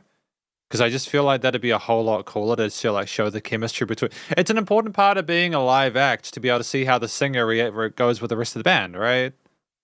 That just makes it seem a bit more authentic. But like, I nonetheless thank you to RC for their pick of this track from an act named Parhat, titled "How Much Love Can You Do Over?" I'll push that up so you guys can see the title there. So what do I think this track is about? I think it's about without understanding the lyrics. I think it's because of the language barrier. I think that's about the amount of love that you can do over. Maybe it's about sort of like talking about the troubles they've had with their with their love and everything like that. You know, wondering how many sort of like chances they will get. I think that for me there were 2 stars to this performance. The first was the singer, the vocalist, who's clearly, you know, really interesting to listen to. The chest voice there, the kind of cleaner tones, I'm fairly sort of familiar with that kind of sound of voice, and I think it suits this track well. It's very grounding and sounds quite authentic. But it is this kind of cracked vocal fry there where it sounds distinct partially because I think what makes it so palpable emotively is that it sounds so broken. His voice sounds like he's broken. It sounds like someone sounds when they've been crying for a while, you know? It sounds like his vocal cords are kind of thrashed, but if that's like a natural tone for the singer, I think ultimately it's very effective. And yeah, it's great to listen to them sing because it's just a really interesting angle. It kind of reminds us all that often our quality of being a singer is dependent on the way that our chords are shaped and the way that they're conditioned and stuff like that. So it's really important, of course, if you are a singer, if this is, you know, like to take care of your vocal cords and to have proper technique and stuff. But again, I think for him, this is just his natural voice and it suits well. The other lead instrument I preferred is that sitar. We're going to go with sitar for this one. I thought it had a tremendous sort of presence within the mix there. The tremolo picking on it was really sort of like... it's like kind of prescient. I enjoyed the way it sounded. The texture in the mix again was very kind of earthy. The acoustic tones there kind of made it seem a little bit more kind of like warm sounding there. It sounded like you're in a quiet room listening to them even though they're on a big stage. The note choices going with the major and minor tones there were very kind of like easy to listen to. There weren't any harsh edges to it. In a way that was very kind of sincere sounding. And it was like the way we played it, which was quite gentle. We weren't kind of thrashing the strings either. It was very much feel-based. So what I like about it is that we had even though there were some rough kind of parts to the fry and the singer, almost that kind of difficulty there is often kind of juxtaposed by how that, again, the sitar is played with the other sort of like string and bass and drum parts in the background. It's like they're trying to sort of balance out the intensity of the two to kind of smooth it out, was giving the singer the main focal point. But again, they switched over for really, which I also thought was great. The other instrumentalists from the track played well and allowed the vocals in their sitar to be the focal points of the mix there. It was a really well-written track there with a very sort of like easy-to-follow progression between verses and choruses there with the solo section. Studio recording, mixing, mastering, the production was tight. And I think, again, I appreciate the fact that they did show the sitar player in the video when they had their part to do, though, to be fair to them. I thought that was great. Sometimes I don't even show the lead player They just focus on the singer the entire time, which is a shame, but they didn't do that here. So well done. Thank you to RC for that pick. I had a great time with it. It was a solid track. And it's always good to hear new musicians. I don't think I've heard this track before. Apparently Andreas knows it. Yeah, they are cutthroat, Kaiwan. These are cutthroat competitions for sure. What's Pei Pa Koa, Andreas? What is Pei Pa Koa, if you don't mind me asking? I would check throat for HP growth as a doctor. Yeah, maybe there is something going on. I don't know, but I'm just going to gently assume that's probably their voice. I don't want to make any assumptions. You know, any sort of like problematic assumptions here. And Paul7931 says, I guess that instrument is a dombra. Well, good to know. We will like work with the assumption that it is a dombra. So what do we have here? This next track after RC's is from Rufo. So thank you to Rufo for your requests today, as well as everyone else, you know. I think we have 2 more in the queue after this. I'm going to have to check out a dombra afterwards. I thought dombra was quite a cool instrument. What have we got from Rufo? Now this track is titled, what is it? It's titled Prague Square by Jolene Tsai. That'll be cool. I haven't listened to Jolene Tsai in a hot minute. No, did we listen to them last time? I feel like I'm stepping on toes. Medical diagnosis always starts with assumptions and investigations are all like, yeah, fair. As long as you don't Google it, I think that's the trick. You just don't want to Google it, right? You start Googling your medicinal stuff and it can cause nightmares. But this is the track from Rufo. Thank you very much. We shall continue with this today. What have we got? With the vocals on top. Prague Square by Jolene Tsai.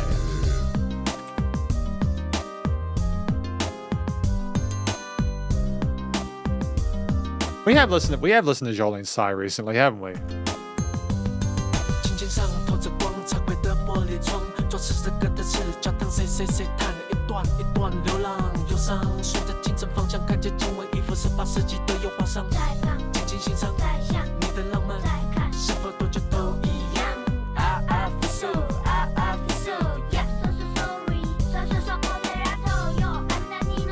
It does sound like a J Chow composition, to be fair, around that time period.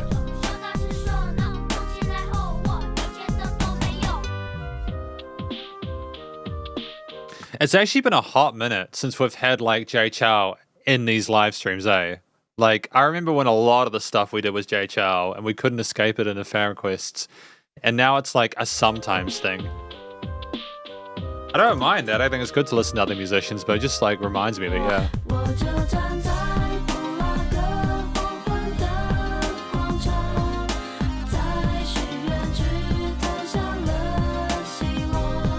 What's up, H Mister? How are you doing today?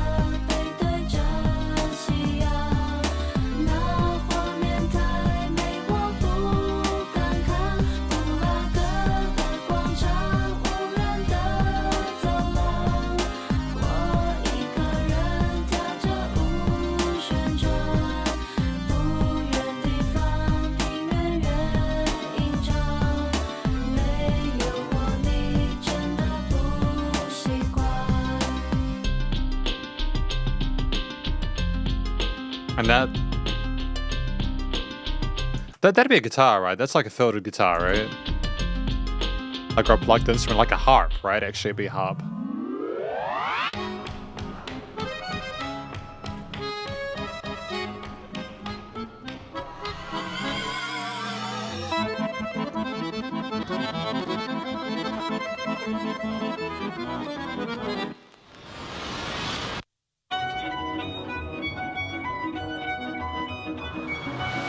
Is this one of those videos where it would have been better to have done it on like YouTube than Spotify? I'm wondering if that was the case, because at the moment I'm not sure if I get the full context of it.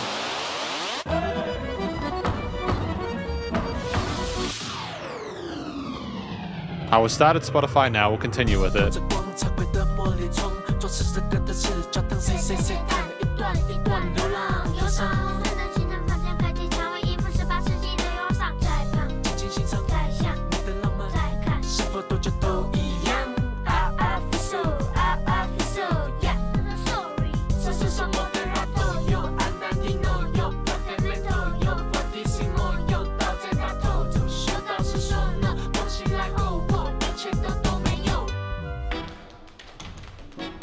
Yeah, there's definitely a video for this, isn't there?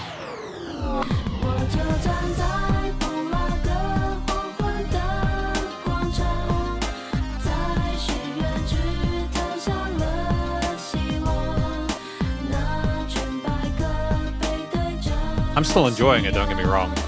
那画面太美，我不敢看。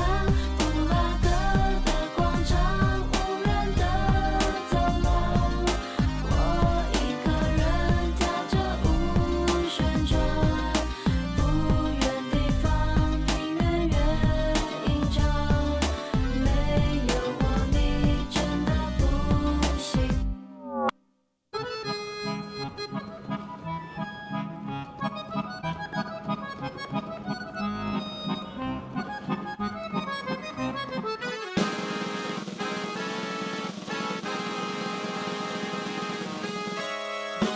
在不老的黄昏的广场，在许愿池投下了希望，那群白鸽背对着夕阳，那画面太美，我不敢看。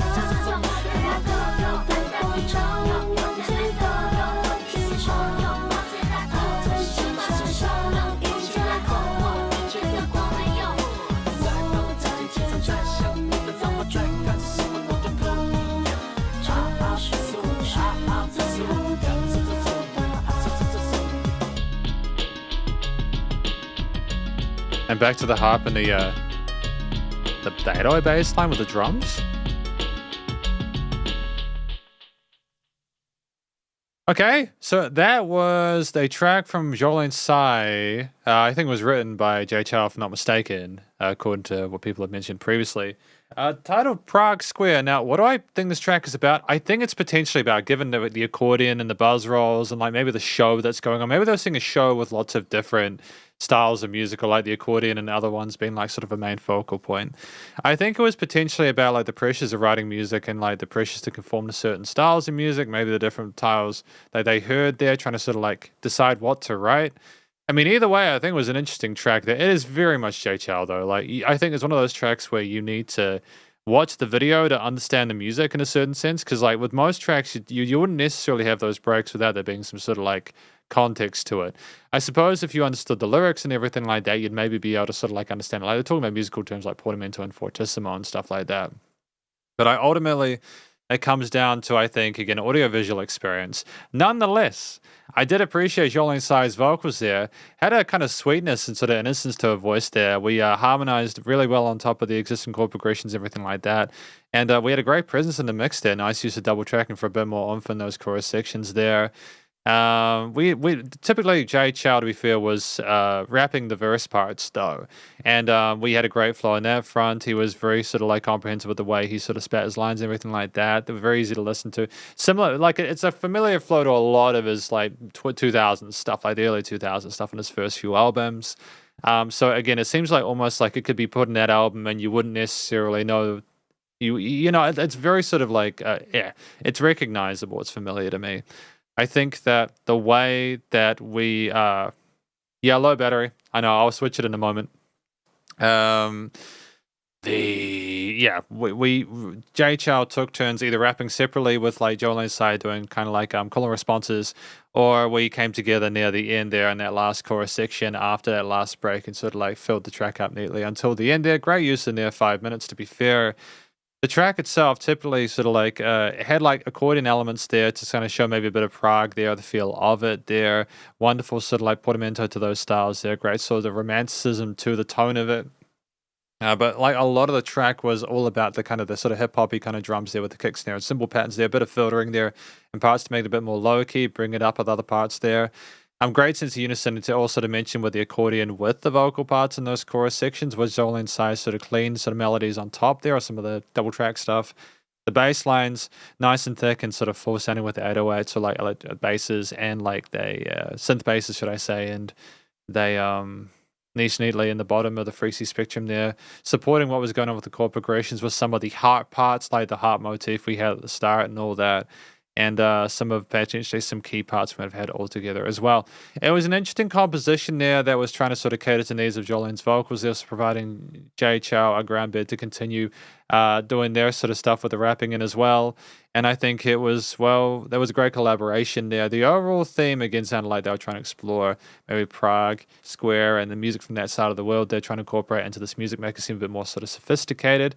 Fantastic note choices, a lot of drama and suspense in there that would have been elevated by watching the video, but nevertheless was still interesting to listen to. I appreciated my time with it. I thought that the note choices were interesting. The choruses and verses were sort of like accessible enough for most people without being too sort of like complicated, but there was enough flair on some of the accordant parts, especially to be able to sort of keep people interested and wanted a bit more. The studio recording, mixing and mastering was tight as well. Really good quality for like the early 2000s. Nice work. Going to quickly change the battery. Thank you, Kaiwan, for that.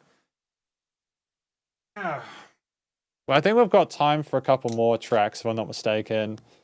Yeah, we will see. We will see how we go. I have to review some more tracks, but that's the story of my life at the moment. It's just ridiculous. Oh, it's okay. We don't have to get grumpy. We're okay. We don't have to. I just had my camera nearly fall down. It's okay. Here we go. Are we good? We are still good. Yay! Is it good when it's big? Is it good when it's big? Yay! Awesome. So how many tracks have we got to go? Thank you to Rufo for that request as well. I appreciate it. That one is done. It's been good seeing you guys talking about the Pei Parkoa mint candy. I'm still not quite sure what it is, but it seems like there's a bit of debate about it. And yeah, they were allegedly dating at that time. I wouldn't be surprised. Honestly, man, I think a lot of people probably wanted to date JHL at that time. We got one more in the queue. One more track in the queue, so that's cool. This is from Dinner Hey. And this track, it's Ujabes. So we got Ujabes. Let's do it. Let's go. What do we have here? Thanks for your request. Cool. One more in the queue. That is cool. That is totally fine. Thanks for request. And then that's Dinner Hey. And what track is this? Again, Ujabes, track number 4.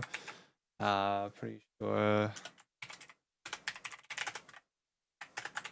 And let's find this on here. Lovesick Part 4. Dinner Hay's request for today. Moving into that. Drum space.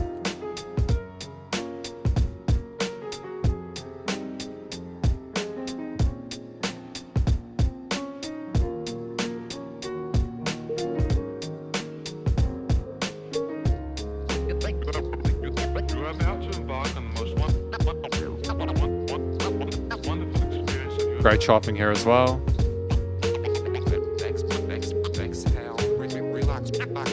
Relax for a moment. Part 4. Yeah, snowflakes in January, hot warm like February. I wouldn't ordinarily march to the drum, play a fool like April. Me the best dance in the Juno Bido. Power of the wheel, Julius and Augustus. All you know is just us in a new semester. Back in September. Boy, I wonder if still remember. I have a question. This features Shing 02. The other tracks don't feature. There are like number 1 and 2 don't feature Shing 02. Is Shing who's rapping in the originals? Is Ujabes rapping in the originals, or are they doing different verses, or how does it go? Dunno. Meet me halfway from Mars to Venus. Meet the chases on between us. Retweet the sweetest piece of confection. Handmade device for remote connection. Ask a question, wait for an answer and make a suggestion. Time and a place for a first impression. Second and third to a fourth dimension. Rise above ways that hold us captive to a square. Swear that I the captain. Cruising sapphire, sky burn like sapphire. Moth to a fire, but we can fly higher. To a reach an apex. We fit tight like a glove with the latex. Bring it down to earth for a cooling session. Lane sideways and glazed in essence. Gauged each other in the out-of-line galaxies of uncharted nebulas. Heard joy of a spilled milk on a quill. A lavender woven in the fabric book of a calendar. Dress up. Thank you for that. I appreciate that. Give thanks to the family November. A cold but cozy December. And we back to the origins. Let me begin. Snowflakes in January. Hot warm like February. I wouldn't ordinarily march to the drum, play a fool like April. Made the best dance in the June or bridal. Power of the wheel, Julius and Augustus. All you know is just us. In a new semester, back in September. Boy, I wonder if still remember. I mean, and the brass and the keys are wonderful as well.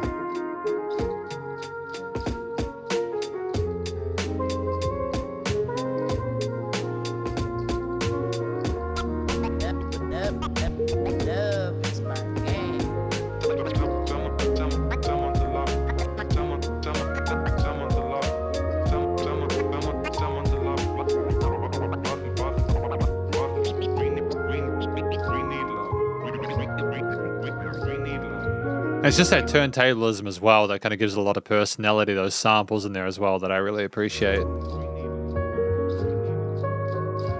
When you took my hand, I couldn't hide it. Way too delighted. Tried to ride it cool, but obliged to ride it. Wouldn't fight it. Had my watch pause when I put my lips on your eyelids. The lost second deposited in a memory bank. Every chance I pocketed, I sent a blank check with your signature. Fonts on serif, the curvature. A lone harbinger with toes play coy like fish in the pond. Fonts worse and pumped like dish. Life is short like a dog on leash. Or a fuse in an open circuitry that got struck by lightning. Hang painting on the wall over the writing. Brighten up the room for a private dining. Increase the pieces, seize the anxiety. Spread love, see the whole society. You got me shooting off on a tangent, as I always do when I'm on the fringe. And the tally of the letters will reach the valley where the wings will seek. A series so classic at the top of October. Give thanks to the family November. A cold but cozy December. And we back to the origins. Let me begin. Snowflakes in January. Hot warm like February. I wouldn't ordinarily march to the drum, play a fool like April. Made the best dance in a June or bridal. Power of the wheel, Julius and Augustus. All you know is just us. In a new semester, back in September. Boy, I wonder if still remember. Boy, I wonder if still remember.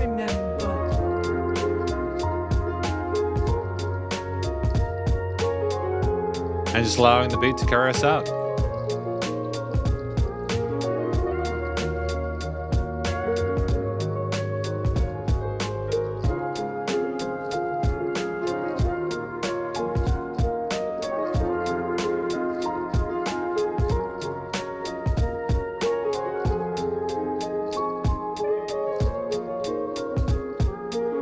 And that is 5 minutes. 5 minutes.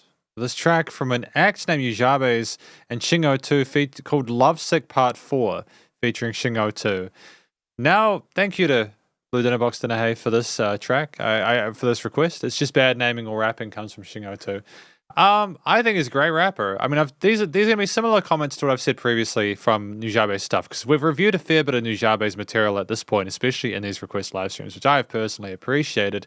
As up until now, I have been predominantly sort of like unfamiliar with their style. Nevertheless, my take on this is that it is effectively about someone who is sort of like reminiscing on their fling, not necessarily a thing, their relationship, their time spent with someone that they loved or had sort of sincere affections for, looking through the year and kind of making kind of like a chorus section talking about like the different months of the year and the you know, like snowflakes in January, heartwarm like February. I wouldn't ordinarily march the drum play like for like April, May the best dance in a Juno bridal, power of the will, Julius and Augustus. Like, it's really clever, like wordplay. But I think we're effectively sort of like talking about the memories we had, sort of putting our lips on their eyelids and everything like that, the kind of the heart skip, the how time stopped, etc. And it's beautiful. The rapper, Shingo 2, fantastic flow, very sort of like poetic with the way that they express themselves there. The wordplay is phenomenal there. I like the alternate sort of like rhyme schemes. We're not just doing every like couple of lines there. This is also the first part after Nujabes passed away. Shingo 2 had to finish the lyrics completely himself. Well, I thought that he continued the flame really well. I'm really happy with it. I'm glad they had the opportunity to listen to this, and I'm also glad that Shingo 2 knew how to continue it. I'm sorry to hear that Yujabe's passed away, but they did a sensational job with this music. I thought the rapping was on point. The actual track itself at 5 minutes is well fleshed out. It's more about the storytelling going between verse and chorus sections there. You have a key motif there with pianos, sort of like strings and bass and drums there. The keys are wonderfully articulate on both hands there, left hand providing sort of like support for the bass, and the right hand working some sort of jazzy progressions there and extensions, and so articulating our way around the modes quite well. The bass line underneath providing a great sense of support for the root notes of the chord progressions there, the drums there with a similar kind of sort of hip hop kind of like drum beat there with 8th and 16th note kicks and stuff. And we allowed there to be space occasionally, but that groove was what kind of carried us throughout and kept it almost sort of hypnotic. I appreciate the the strings there, adding a bit of extra legato flow to a bit of extra resonance in the mid range there to kind of make things sparkle. I've said sparkle a lot. There was a warmth and like a homeliness that came from it actually there. They weren't too bright. It was like a glow that they had there with those sort of almost major seventh, kind of like more mellowed out orchestrations there. And I think it might be the filtering of the piano as well. With the brass there, the brass was kind of filtered as well, like as per the sort of lo-fi aesthetic. But it was more like it had no sort of hard, sharp or high textures there, but it was still kind of like gorgeous in the sense that it celebrated a lot of the triads and maybe the major notes in those progressions in a way that was really peppy and smooth and sort of gentle and really great attention to detail with the actual composition and sort of songwriting element of it, with the vocals typically being rapped sort of effortlessly, sort of sitting on top and dancing within it. The piece sounded like someone fondly reminiscing over the year, looking to do the loop again, still having those memories, but not in a sad way. It's almost like we were glad that we had those opportunities because of the chord choices and everything like that. The studio recording, mixing, and mastering is tight there. Great sense of dynamic range there. Things are not the same loudness there, which allowed sort of things to perk up or pick up a little bit when the vocals came in, or when there was like everything in those choruses afterwards coming down again, allowing things to sit a little bit, be a bit quieter. And we also, again, we had the turntablism as well, if I'm not mistaken, there at the start there. Different samples to kind of further sort of like allow ourselves to get involved in the track there. More sort of traditional for the hip-hop kind of rap genre there, especially in like the early 90s and early 2000s there. And it was just a great extra rhythmic device on top of everything else. Ultimately, really well written, very satisfied with it. Thank you to Blue Dinner Box, for putting this forward. What haven't we listened to from them at this point? Because while I'm here, I'm going to probably have to close commissions now, right? It's like one. Yeah, I'm going to have to close commissions now. But I really enjoyed my time with this one. It's been nice to review people's songs today. I think there's been a few different people coming for reviews today. Thank you to all of you again who have put stuff through. Sup, Shredders. Really wish I... Thanks for the requests. Today, I'm going to be closing submissions. Now, the last track I'll be reviewing is from Rufo. Okay. I'm going to be closing submissions now. Rufo is going to be the last one for today, and then we will be finishing as the queue will get to 0. That's cool. That's all good. So we've got Strawberry Fields Forever, the Beatles. So that's an interesting one.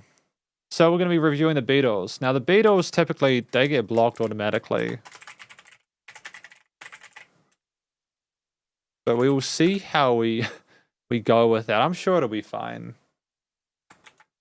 And then it is Strawberry Fields Forever, the Beatles. Go. So let's do it. What do we have here? Boom.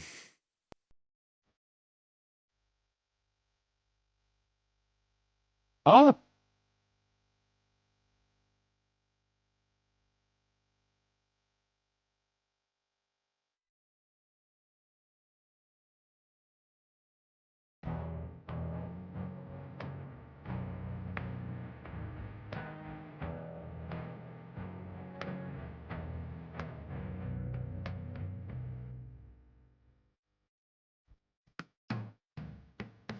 Interesting panning of the drums in this one.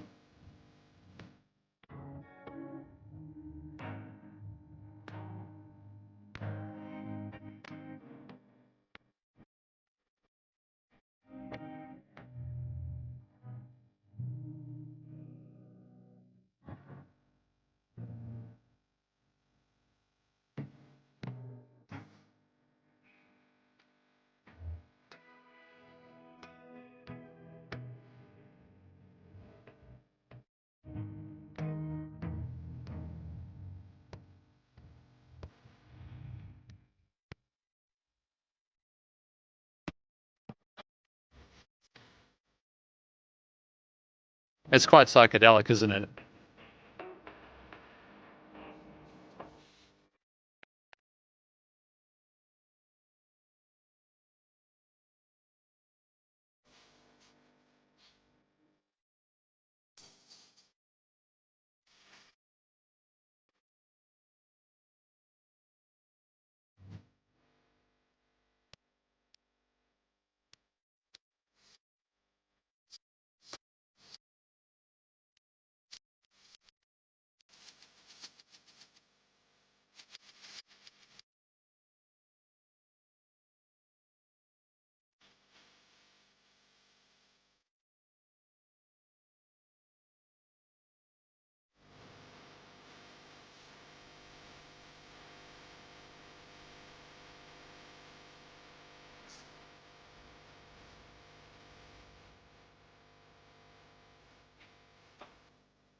Is this quite typical of the stuff that the Beatles were doing around this album?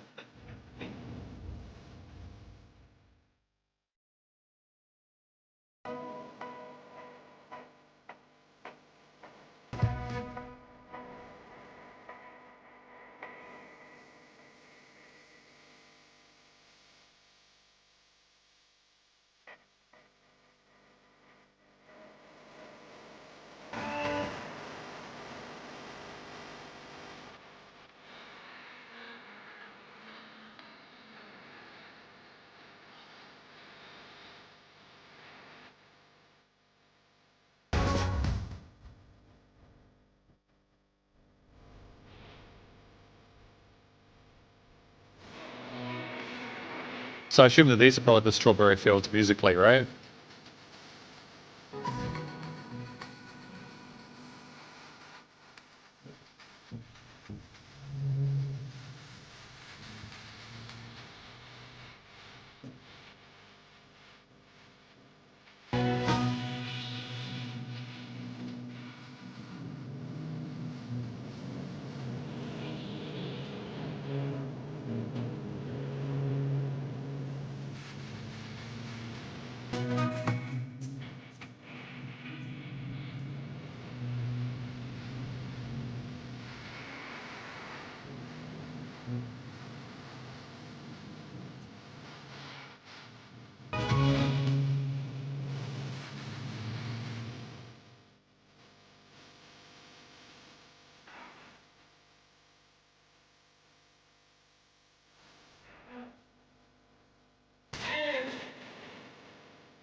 And the sitar at the end.